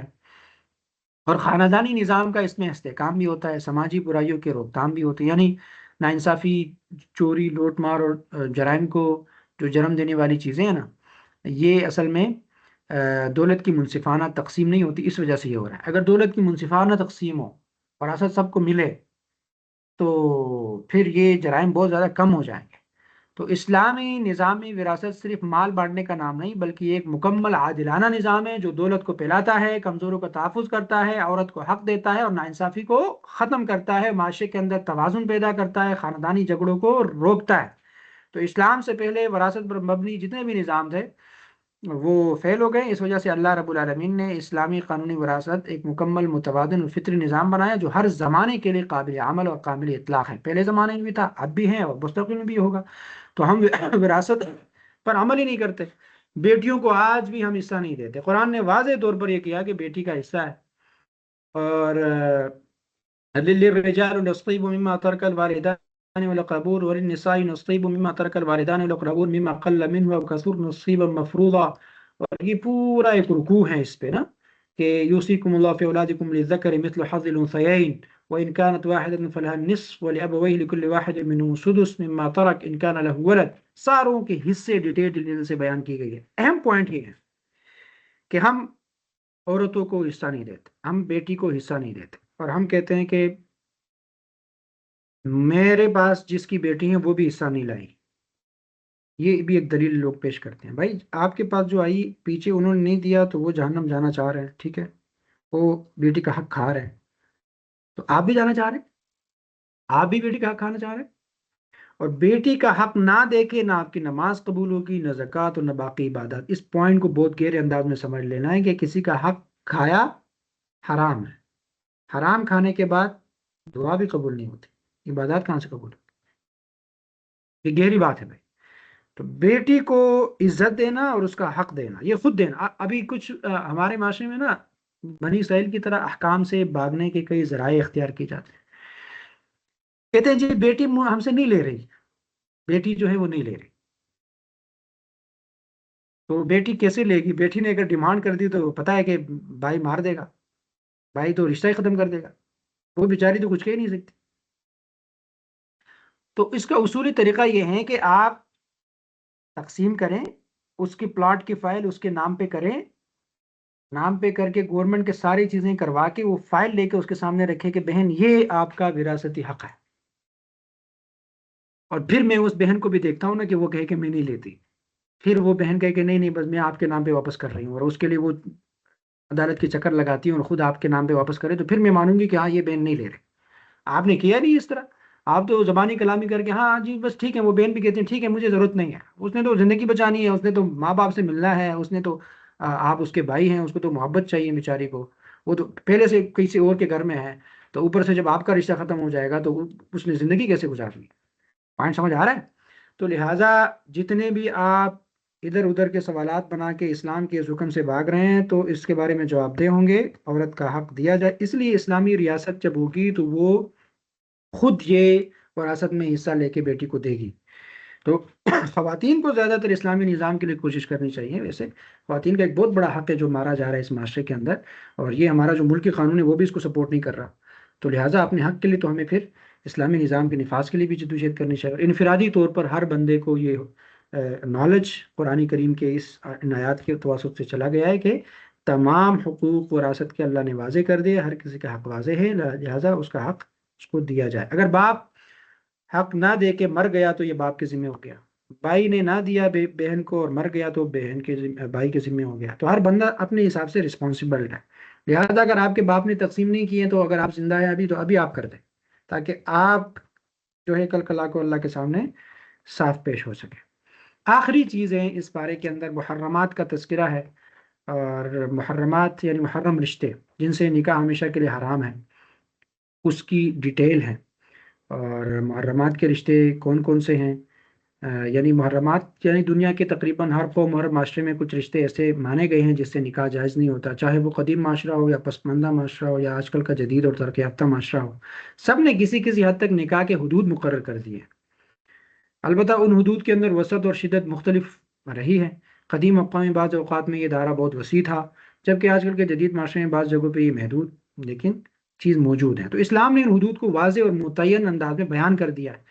یہ اس صورت نساء کے اندر عورتوں کی فہرست اللہ نے بھائی، حرمت علیکم امہاتکم و بناتکم و خواتکم و عماتکم، یہ پوری آیت ہے اور پوری فہرست ہے، یعنی محرمات کے اللہ نے بنیادی اقسام یعنی 3 اقسام ہیں۔ کتنے اقسام ہیں؟ 3 اقسام۔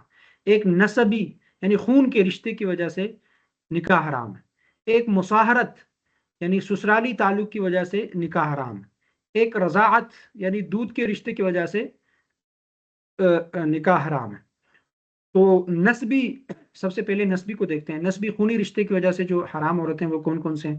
وہ انسان کے اوپر والی جو نسل ہے نا وہ ساری، یعنی ماں دادا نانی اور جتنے بھی اوپر کی نسل چاہیں آپ، وہ سب حرام ہے، اس سے نکاح نہیں کیا جا سکتا۔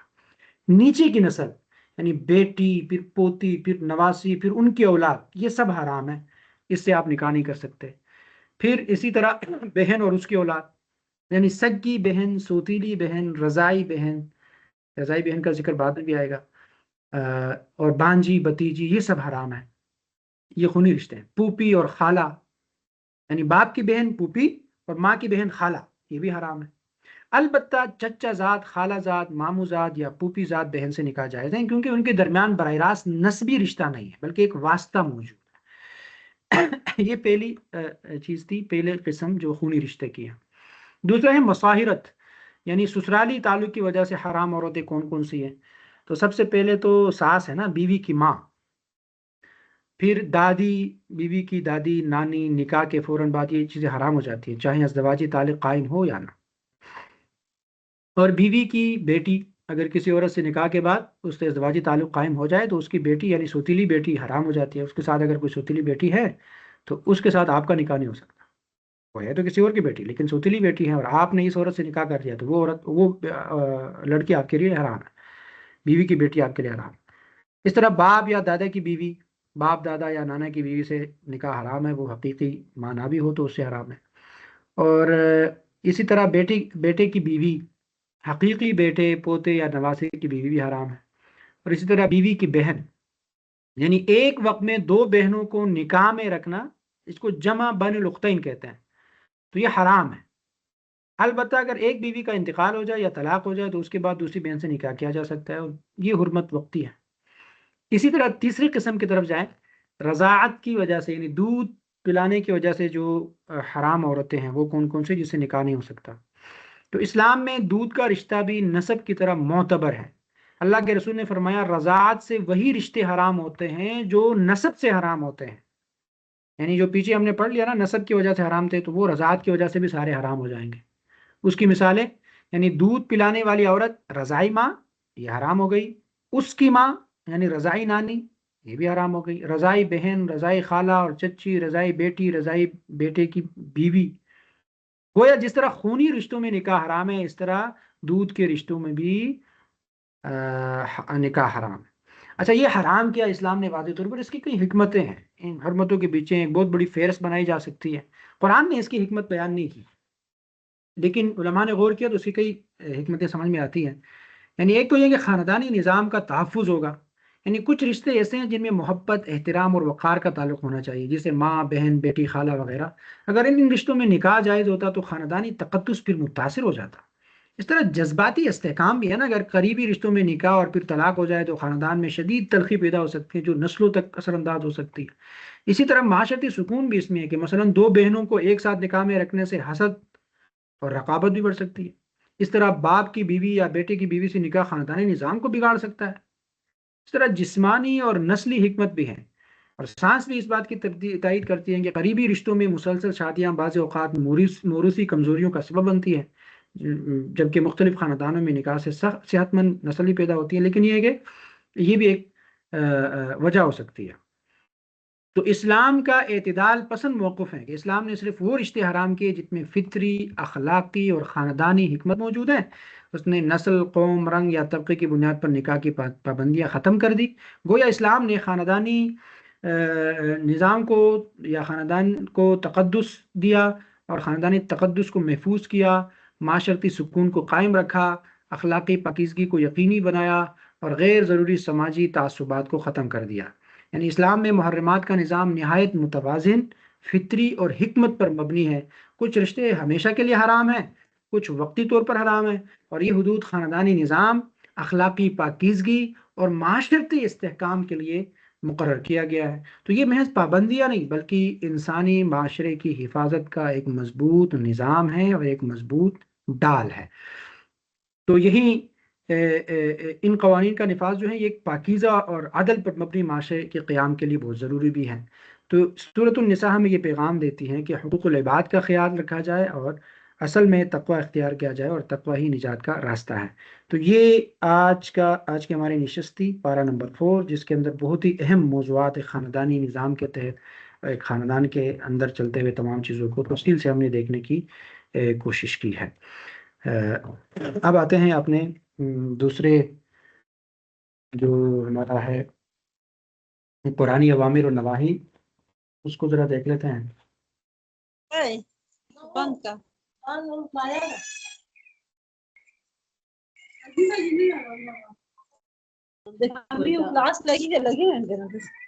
جی اچھا، ابھی ہم پارہ نمبر 4، یہ کتاب آپ لوگوں کے پاس ہے، اس کو کھول لیجیے گا، اور اس میں ہم پارہ نمبر 4 کے اوامر اور نواہی کو ذرا دیکھیں گے۔ احکامات و ممنوعات، یہ پوری ڈیٹیل آپ نے پڑھ لی، اب آپ کو اس کی سمجھ بھی آ رہی ہوگی، اور اس میں سے کون سا امر آپ نے اپنانا ہے، کون سا نہیں سے منع ہونا ہے، وہ اپنے ساتھ آپ نوٹ کرتے جائیں۔ پہلی بات ہے کہ تم نیکی کو نہیں پہنچ سکتے جب تک کہ اپنی عزیز چیز اللہ کے راہ میں خرچ نہ کرو۔ اس کا مطلب یہ ہے کہ سب سے عزیز چیز اللہ کے راہ میں خرچ کرو، یہ حکم ہے۔ پھر کہہ رہے ہیں کہ اللہ پر جھوٹ مت باندھو، تم ابراہیم کی ملت کی پیروی کرو۔ پھر ہے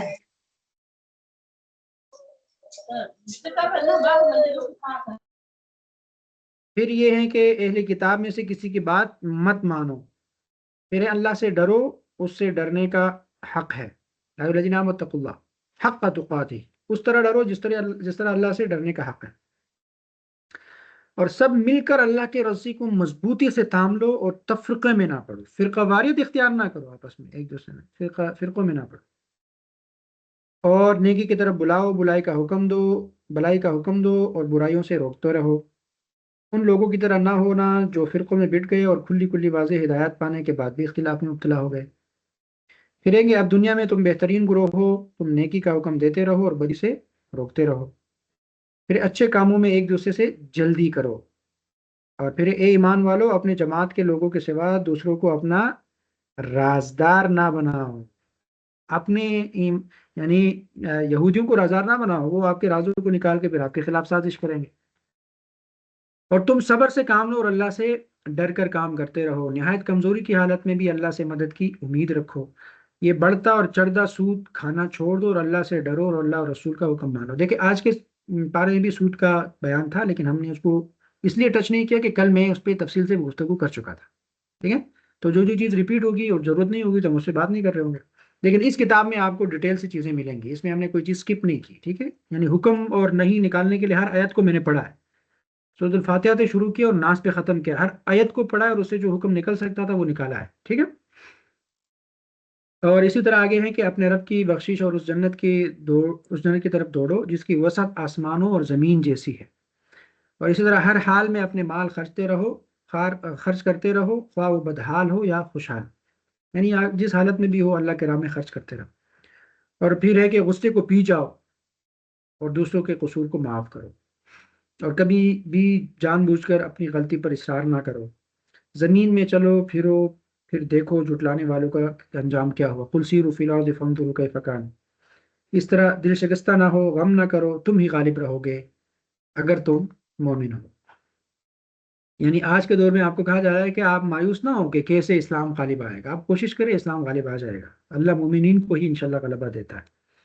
محمد صلی اللہ علیہ وسلم کو رسول مانو اور اس کی تعلیمات پر عمل پیرا، شکر کرنے والے بن جاؤ، ہم ضرور آپ کو جزا دے دیں گے۔ اللہ کی راہ میں جو مصیبتیں آتی ہیں اس پر کمزوری مت دکھاؤ اور باطل کے آگے سر تسلیم خم نہ کرو، دعا کرو کہ اے ہمارے رب ہماری غلطیوں اور کوتاہیوں سے درگزر فرما، ہمارے کام میں تیزی، تیرے حدود سے جو کچھ تجاوز ہو گیا اسے معاف کر دے، اور ان لوگوں کے اشاروں پر مت چلو جنہوں نے کفر کی راہ اختیار کی، ورنہ الٹا پھیر لیے جاؤ گے اور تم نامراد ہو جاؤ گے۔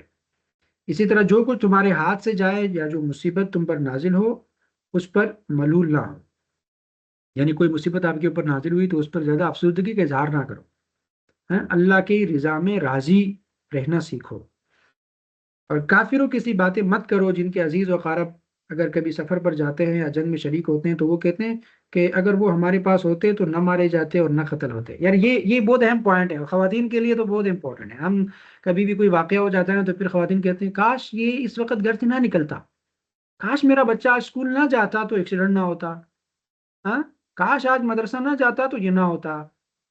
تو یہ اس کی تردید ہے کہ ایسا نہ کہو، جو ہونا تھا وہ ہو گیا اور اللہ نے ایسا لکھا تھا وہ ہو گیا، اب آپ جو ہیں وہ کافروں جیسی باتیں نہ کرو، اور یہ ہم کرتے رہتے ہیں، یہ آپ کے لیے اہم پوائنٹ ہے، اس کو ذرا دیکھیے گا۔ پھر 30 نمبر ہے جو لوگ اللہ کی راہ میں قتل ہوئے انہیں مردہ نہ کہو، وہ تو حقیقت میں زندہ ہے اور اپنے رب کے پاس رزق پاتے ہیں، یہ کل کے سبق میں بھی تھا۔ پھر ہم بخل سے کام نہ لو اور اس خیال میں نہ رہیں کہ یہ بخیلی آپ کے لیے اچھی ہے، خرچ کرو اللہ کے راستے میں، تم ہر حال میں صبر اور خدا ترسی کی روش پر قائم رہو، تو یہ بڑے حوصلے کا کام ہے۔ کتاب کی ہدایت عام کرو، اسے چھپانے کی جسارت نہ کرو، جو کچھ سیکھو تو اس کو آگے سکھاؤ، اور میری خاطر اپنے وطن چھوڑو، اور جو میری راہ میں اپنے گھروں سے نکالے گئے اور ستائے گئے اور میرے لیے لڑے اور مارے گئے ان سب کے قصور میں معاف کر دوں گا، یعنی گناہ معاف کر دوں گا، اور اپنے رب سے ڈرتے رہو، ڈرتے ہوئے زندگی بسر کرو، ہر وقت اللہ کا خوف ہونا چاہیے، اور اللہ کے آگے جھکے ہوئے رہو، اور اللہ کی آیات کو تھوڑی سی قیمت پر مت بھیجو، صبر سے کام لو اور باطل پرستوں کے مقابلے میں پامردی دکھاؤ، جذبہ دکھاؤ، حق کی خدمت کے لیے کمر بستہ رہو اور اللہ سے ڈرتے رہو، امید کی فلاح پاؤ گے، یہ کام کرو گے تو اللہ کہیں گے امید پاؤ گے انشاءاللہ۔ یتیموں کے مال ان کو واپس کر دو، اچھے مال کو برے مال سے نہ بدلو، اور ان کے مال اپنے مال کے ساتھ ملا کر نہ کھاؤ، یہ بہت بڑا گناہ ہے۔ اور اگر تم کو اندیشہ ہو کہ یتیموں کے ساتھ انصاف نہ کر سکو گے تو جو عورتیں تم کو پسند آئیں ان میں سے دو دو، تین تین، چار چار سے نکاح کر لو، یعنی یہ ایسا نہیں ہے کہ دو دو، تین تین، چار چار، یہ تو 16 18 ہو جائیں گے، ایسا نہیں ہے، اس کا مطلب یہ امت کے لیے نا جمع کا صیغہ ہے، یعنی 2 شادیاں کرو، 3 شادیاں کرو یا 4 شادی کرو، تو اسلام میں آخری حد 4 ہے، 4 سے زائد نکاح نہیں کر سکتے، تو کہا جا رہا ہے کہ تو تم جو عورتوں تم کو پسند آئے تو ان میں سے دو دو، تین تین، چار چار چار سے نکاح کر لو، لیکن اگر تمہیں اندیشہ ہو کہ ان کے ساتھ عدل نہ کر سکو گے تو پھر ایک ہی بیوی کرو، یا ان عورتوں کو زوجیت میں لاؤ جو تمہارے قبضے میں ہیں، یعنی لونڈیا۔ آگے ہیں عورتوں کے مہر جو ہیں وہ خوش دلی کے ساتھ ان کو ادا کیا کرو، اپنے اب یہ بھی اہم پوائنٹ ہے، مہر لکھ لیا جاتا ہے اور پھر بعد میں دیا نہیں جاتا، اگر عورت کرتی ہیں تو پھر نہیں دیا جاتا تو دیکھیں ایک تو اسی وقت دیا جانا چاہیے. اگر آپ نے لکھ لیا ہے کہ چلیے بعد میں دیا جائے گا تو بعد میں پھر آپ کو ادا کر دینا چاہیے. اور اگر عورت کو لگ رہا ہے کہ نہیں اوقات نہیں ہے شوہر کی، تو اوقات نہیں ہے تو پھر اس کو اس کا بر وقت حل بھی نکالنا چاہیے، کیونکہ یہ آپ کا حق ہے. اگر اس دوران کوئی شوہر مر گیا تو پھر آخرت میں اس کے لیے مسئلہ ہوگا، تو اس کا پھر بر وقت حل بھی نکالنا چاہیے. تو عورتوں کی مہر مردوں کو خوش دلی سے ادا کرنے چاہیے. اور اپنے وہ مال جنہیں اللہ نے تمہارے لیے قیامی زندگی کا ذریعہ بنایا ہے نادان لوگوں کے حوالے مت کرو. یتیم کا مالدار سرپرست پرہیزگاری سے کام لے، اور جو غریب ہو وہ معروف طریقے سے کھائے. ترکہ کی تقسیم کے موقع پر خاندان کے لوگ اور یتیم اور مسکین آئے تو ان کو بھی کچھ دے. ظلم کے ساتھ یتیموں کے مال مت کھاؤ. مرد کو دو عورتوں کے برابر حصہ دو. یہ وراثت کی وہ تقسیم ہے. مرد کو دو عورتوں کے برابر حصہ دو. اگر میت کے وارث سے دو سے زائد لڑکیاں ہوں تو انہیں ترکے کے دو تہائی دو. اور اگر ایک ہی لڑکی وارث ہو تو آدھا ترکہ دو. اور اگر میت صاحب اولاد ہو تو اس کے والدین میں سے ہر ایک کو ترکے کا چھٹا حصہ دو. اور اگر صاحب اولاد نہ ہو اور والدین ہی اس کے وارث ہو تو ماں کو تیسرا حصہ دو. اور اگر میت کے بھائی بہن بھی ہو تو ماں کو چھٹا حصہ دو. ہر کیفیت میں الگ طریقہ ہے. بچے ہیں تو الگ حصہ ہے، بچے نہیں ہیں تو الگ حصہ ہے. اسی طرح وراثت کی تقسیم میں اللہ کے حکم کی پابندی کرو. اپنی بیوی کو ترکے میں سے چوتھائی حصہ دو اگر تم بے اولاد ہو. اگر تم صاحب اولاد ہو تو بیوی کو آٹھواں حصہ دو. اور اگر مرد یا عورت بے اولادی بھی ہو اور اس کے ماں باپ بھی زندہ ہو مگر اس کا بھائی یا ایک بہن موجود ہو تو بھائی اور بہن ہر ایک کو چھٹا حصہ دو. بھائی بہن ایک سے زیادہ ہوں تو کل ترکہ کے ایک تہائی میں سے ان سب کو شریک کرو. ہر الگ کنڈیشن کی الگ صورتحال ہے. اور اس طرح اللہ اور رسول کی نافرمانی مت کرو اور اس کی مقرر کی ہوئی حدود سے تجاوز مت کرو ورنہ اللہ آگ میں ڈالے گا. تمہاری عورتوں میں سے جو بدکاری کی مرتکب ہو ان پر اپنے میں سے چار آدمیوں کی گواہی لو. پھر اگر وہ توبہ کرے اور اپنی اصلاح کرے تو انہیں چھوڑ دو. اب یہ دیکھیے یہ اصول تھا، اس پہ ہم نے زیادہ گفتگو نہیں کی، لیکن یہ کہ یہ قرآنی ایک اصول ہے کہ اگر آپ کو کسی مرد کو اپنی عورت پر شک ہو جائے تو اس کے لیے اسلام نے واضح قانون چار گواہ پیش کرنا ہے. اب یہ کہ یہ پاسبل ہی نہیں ہے، چار گواہ پیش کرنا پاسبل ہی نہیں ہے. اس وقت یہ اچھے آنکھ کا دیکھنا، اسلام نے بتایا نا آنکھ کا دیکھنا شرط کیا تھا. تو اب اس میں جدید شرائع کے مطابق کیمرہ بھی ایک آنکھ ہے، تو اس پہ بھی ابھی یعنی اس کی طرف بھی شاید ایک اشارہ تھا کہ اللہ نے کہا کہ آنکھ سے دیکھا گیا ہو. تو جدید دور میں کیمرہ بھی دراصل آنکھ ہے، تو یہ بھی ایک ثبوت ہو سکتا ہے. تو اس کا مطلب یہ ہے کہ اس میں عورت کو اللہ نے تحفظ دیا ہے کہ عورت پر ہر جگہ کوئی الزام نہ لگائے. یعنی چار آدمی کون لا سکتا ہے؟ تو اس لیے اسلام نے کہا کہ عورت پر الزام نہ لگایا جائے اور اس کو تحفظ دیا جائے. تو اس لیے یہ حکم ہے. برے کاموں سے بعد آ جاؤ اور وقت پر توبہ کرو. موت کے وقت کی توبہ پر بھروسہ مت کرو، ابھی سے توبہ کرو. کہتے ہیں نا یار کر لیں گے، صبر کرو، 40 سے اوپر ہو جاؤں گی تو پھر توبہ کروں گی. تو اللہ کہہ رہا ہے کہ نہیں، موت کے وقت کا کیا بھروسہ ہے، ابھی توبہ کرو. تمہارے لیے یہ حلال نہیں ہے کہ زبردستی عورتوں کے وارث بن بیٹھو، اور نہ یہ حلال ہے کہ انہیں تنگ کر کے اس مہر کا کچھ حصہ اڑا لینے کی کوشش کرو جو تم انہیں دے چکے ہو. یہ عورتوں کے حقوق بیان ہو رہا ہے. اگر تم ایک بیوی کی جگہ دوسری بیوی لے آنے کا ارادہ ہی کر لو تو خواہ تم نے اسے ڈھیر سا مال ہی کیوں نہ دیا ہو ان میں سے کچھ واپس نہ لینا. اس کا مطلب یہ ہے کہ پہلی بیوی کو طلاق دینا چاہ رہے ہیں آپ تو دوسری کو لا رہے ہیں، تو جب پہلی کو طلاق دینا چاہ رہے ہیں تو اس سے کچھ نہ لو، اس کا مہر اس کو واپس کر دو. جتنا پیسہ ہو، گھر اس کے نام پہ ہیں، گاڑی اس کے نام پہ ہے، تو سب کچھ اس کو دے دو اور اس کو کہو کہ چاہو ٹھیک ہے جی ہماری زندگی نہیں گزر سکتی لیکن معروف طریقہ یہ ہے کہ اس سے کچھ لو نہیں. ہم تو طلاق دینے کے بعد جو ذلیل کرتے ہیں تو وہ تو اللہ کی پناہ ہے. تو انسان جو ہے وہ انسان کو اللہ طریقہ بتاتا ہے کہ طلاق کے بعد بھی آپ عورت کی عزت کا خیال رکھیں. اور اسی طرح جن عورتوں سے تمہارے باپ نکاح کر چکے ہو ان سے ہرگز نکاح نہ کرو. یہ عرب معاشرے میں یہ چیز موجود تھی نا، لوگ کرتے تھے، تو اسلام نے آگے اس کو منع کیا. تم پر حرام کی گئی تمہارے آخر میں حرمت والے، تم پر حرام کی گئی تمہاری مائیں، بیٹیاں، بہنیں، پھوپھیاں، خالائیاں، بھتیجیاں، بانجیاں، اور تمہاری وہ مائیں جنہوں نے تم کو دودھ پلایا ہو، اور تمہاری دودھ شریک بہنیں، اور تمہاری بیویوں کی مائیں، اور تمہاری بیویوں کی لڑکیاں جنہوں نے تمہاری گودوں میں پرورش پائی ہے. اور آخر میں ہے ایک نکاح میں دو بہنوں کو جمع مت کرو. یہ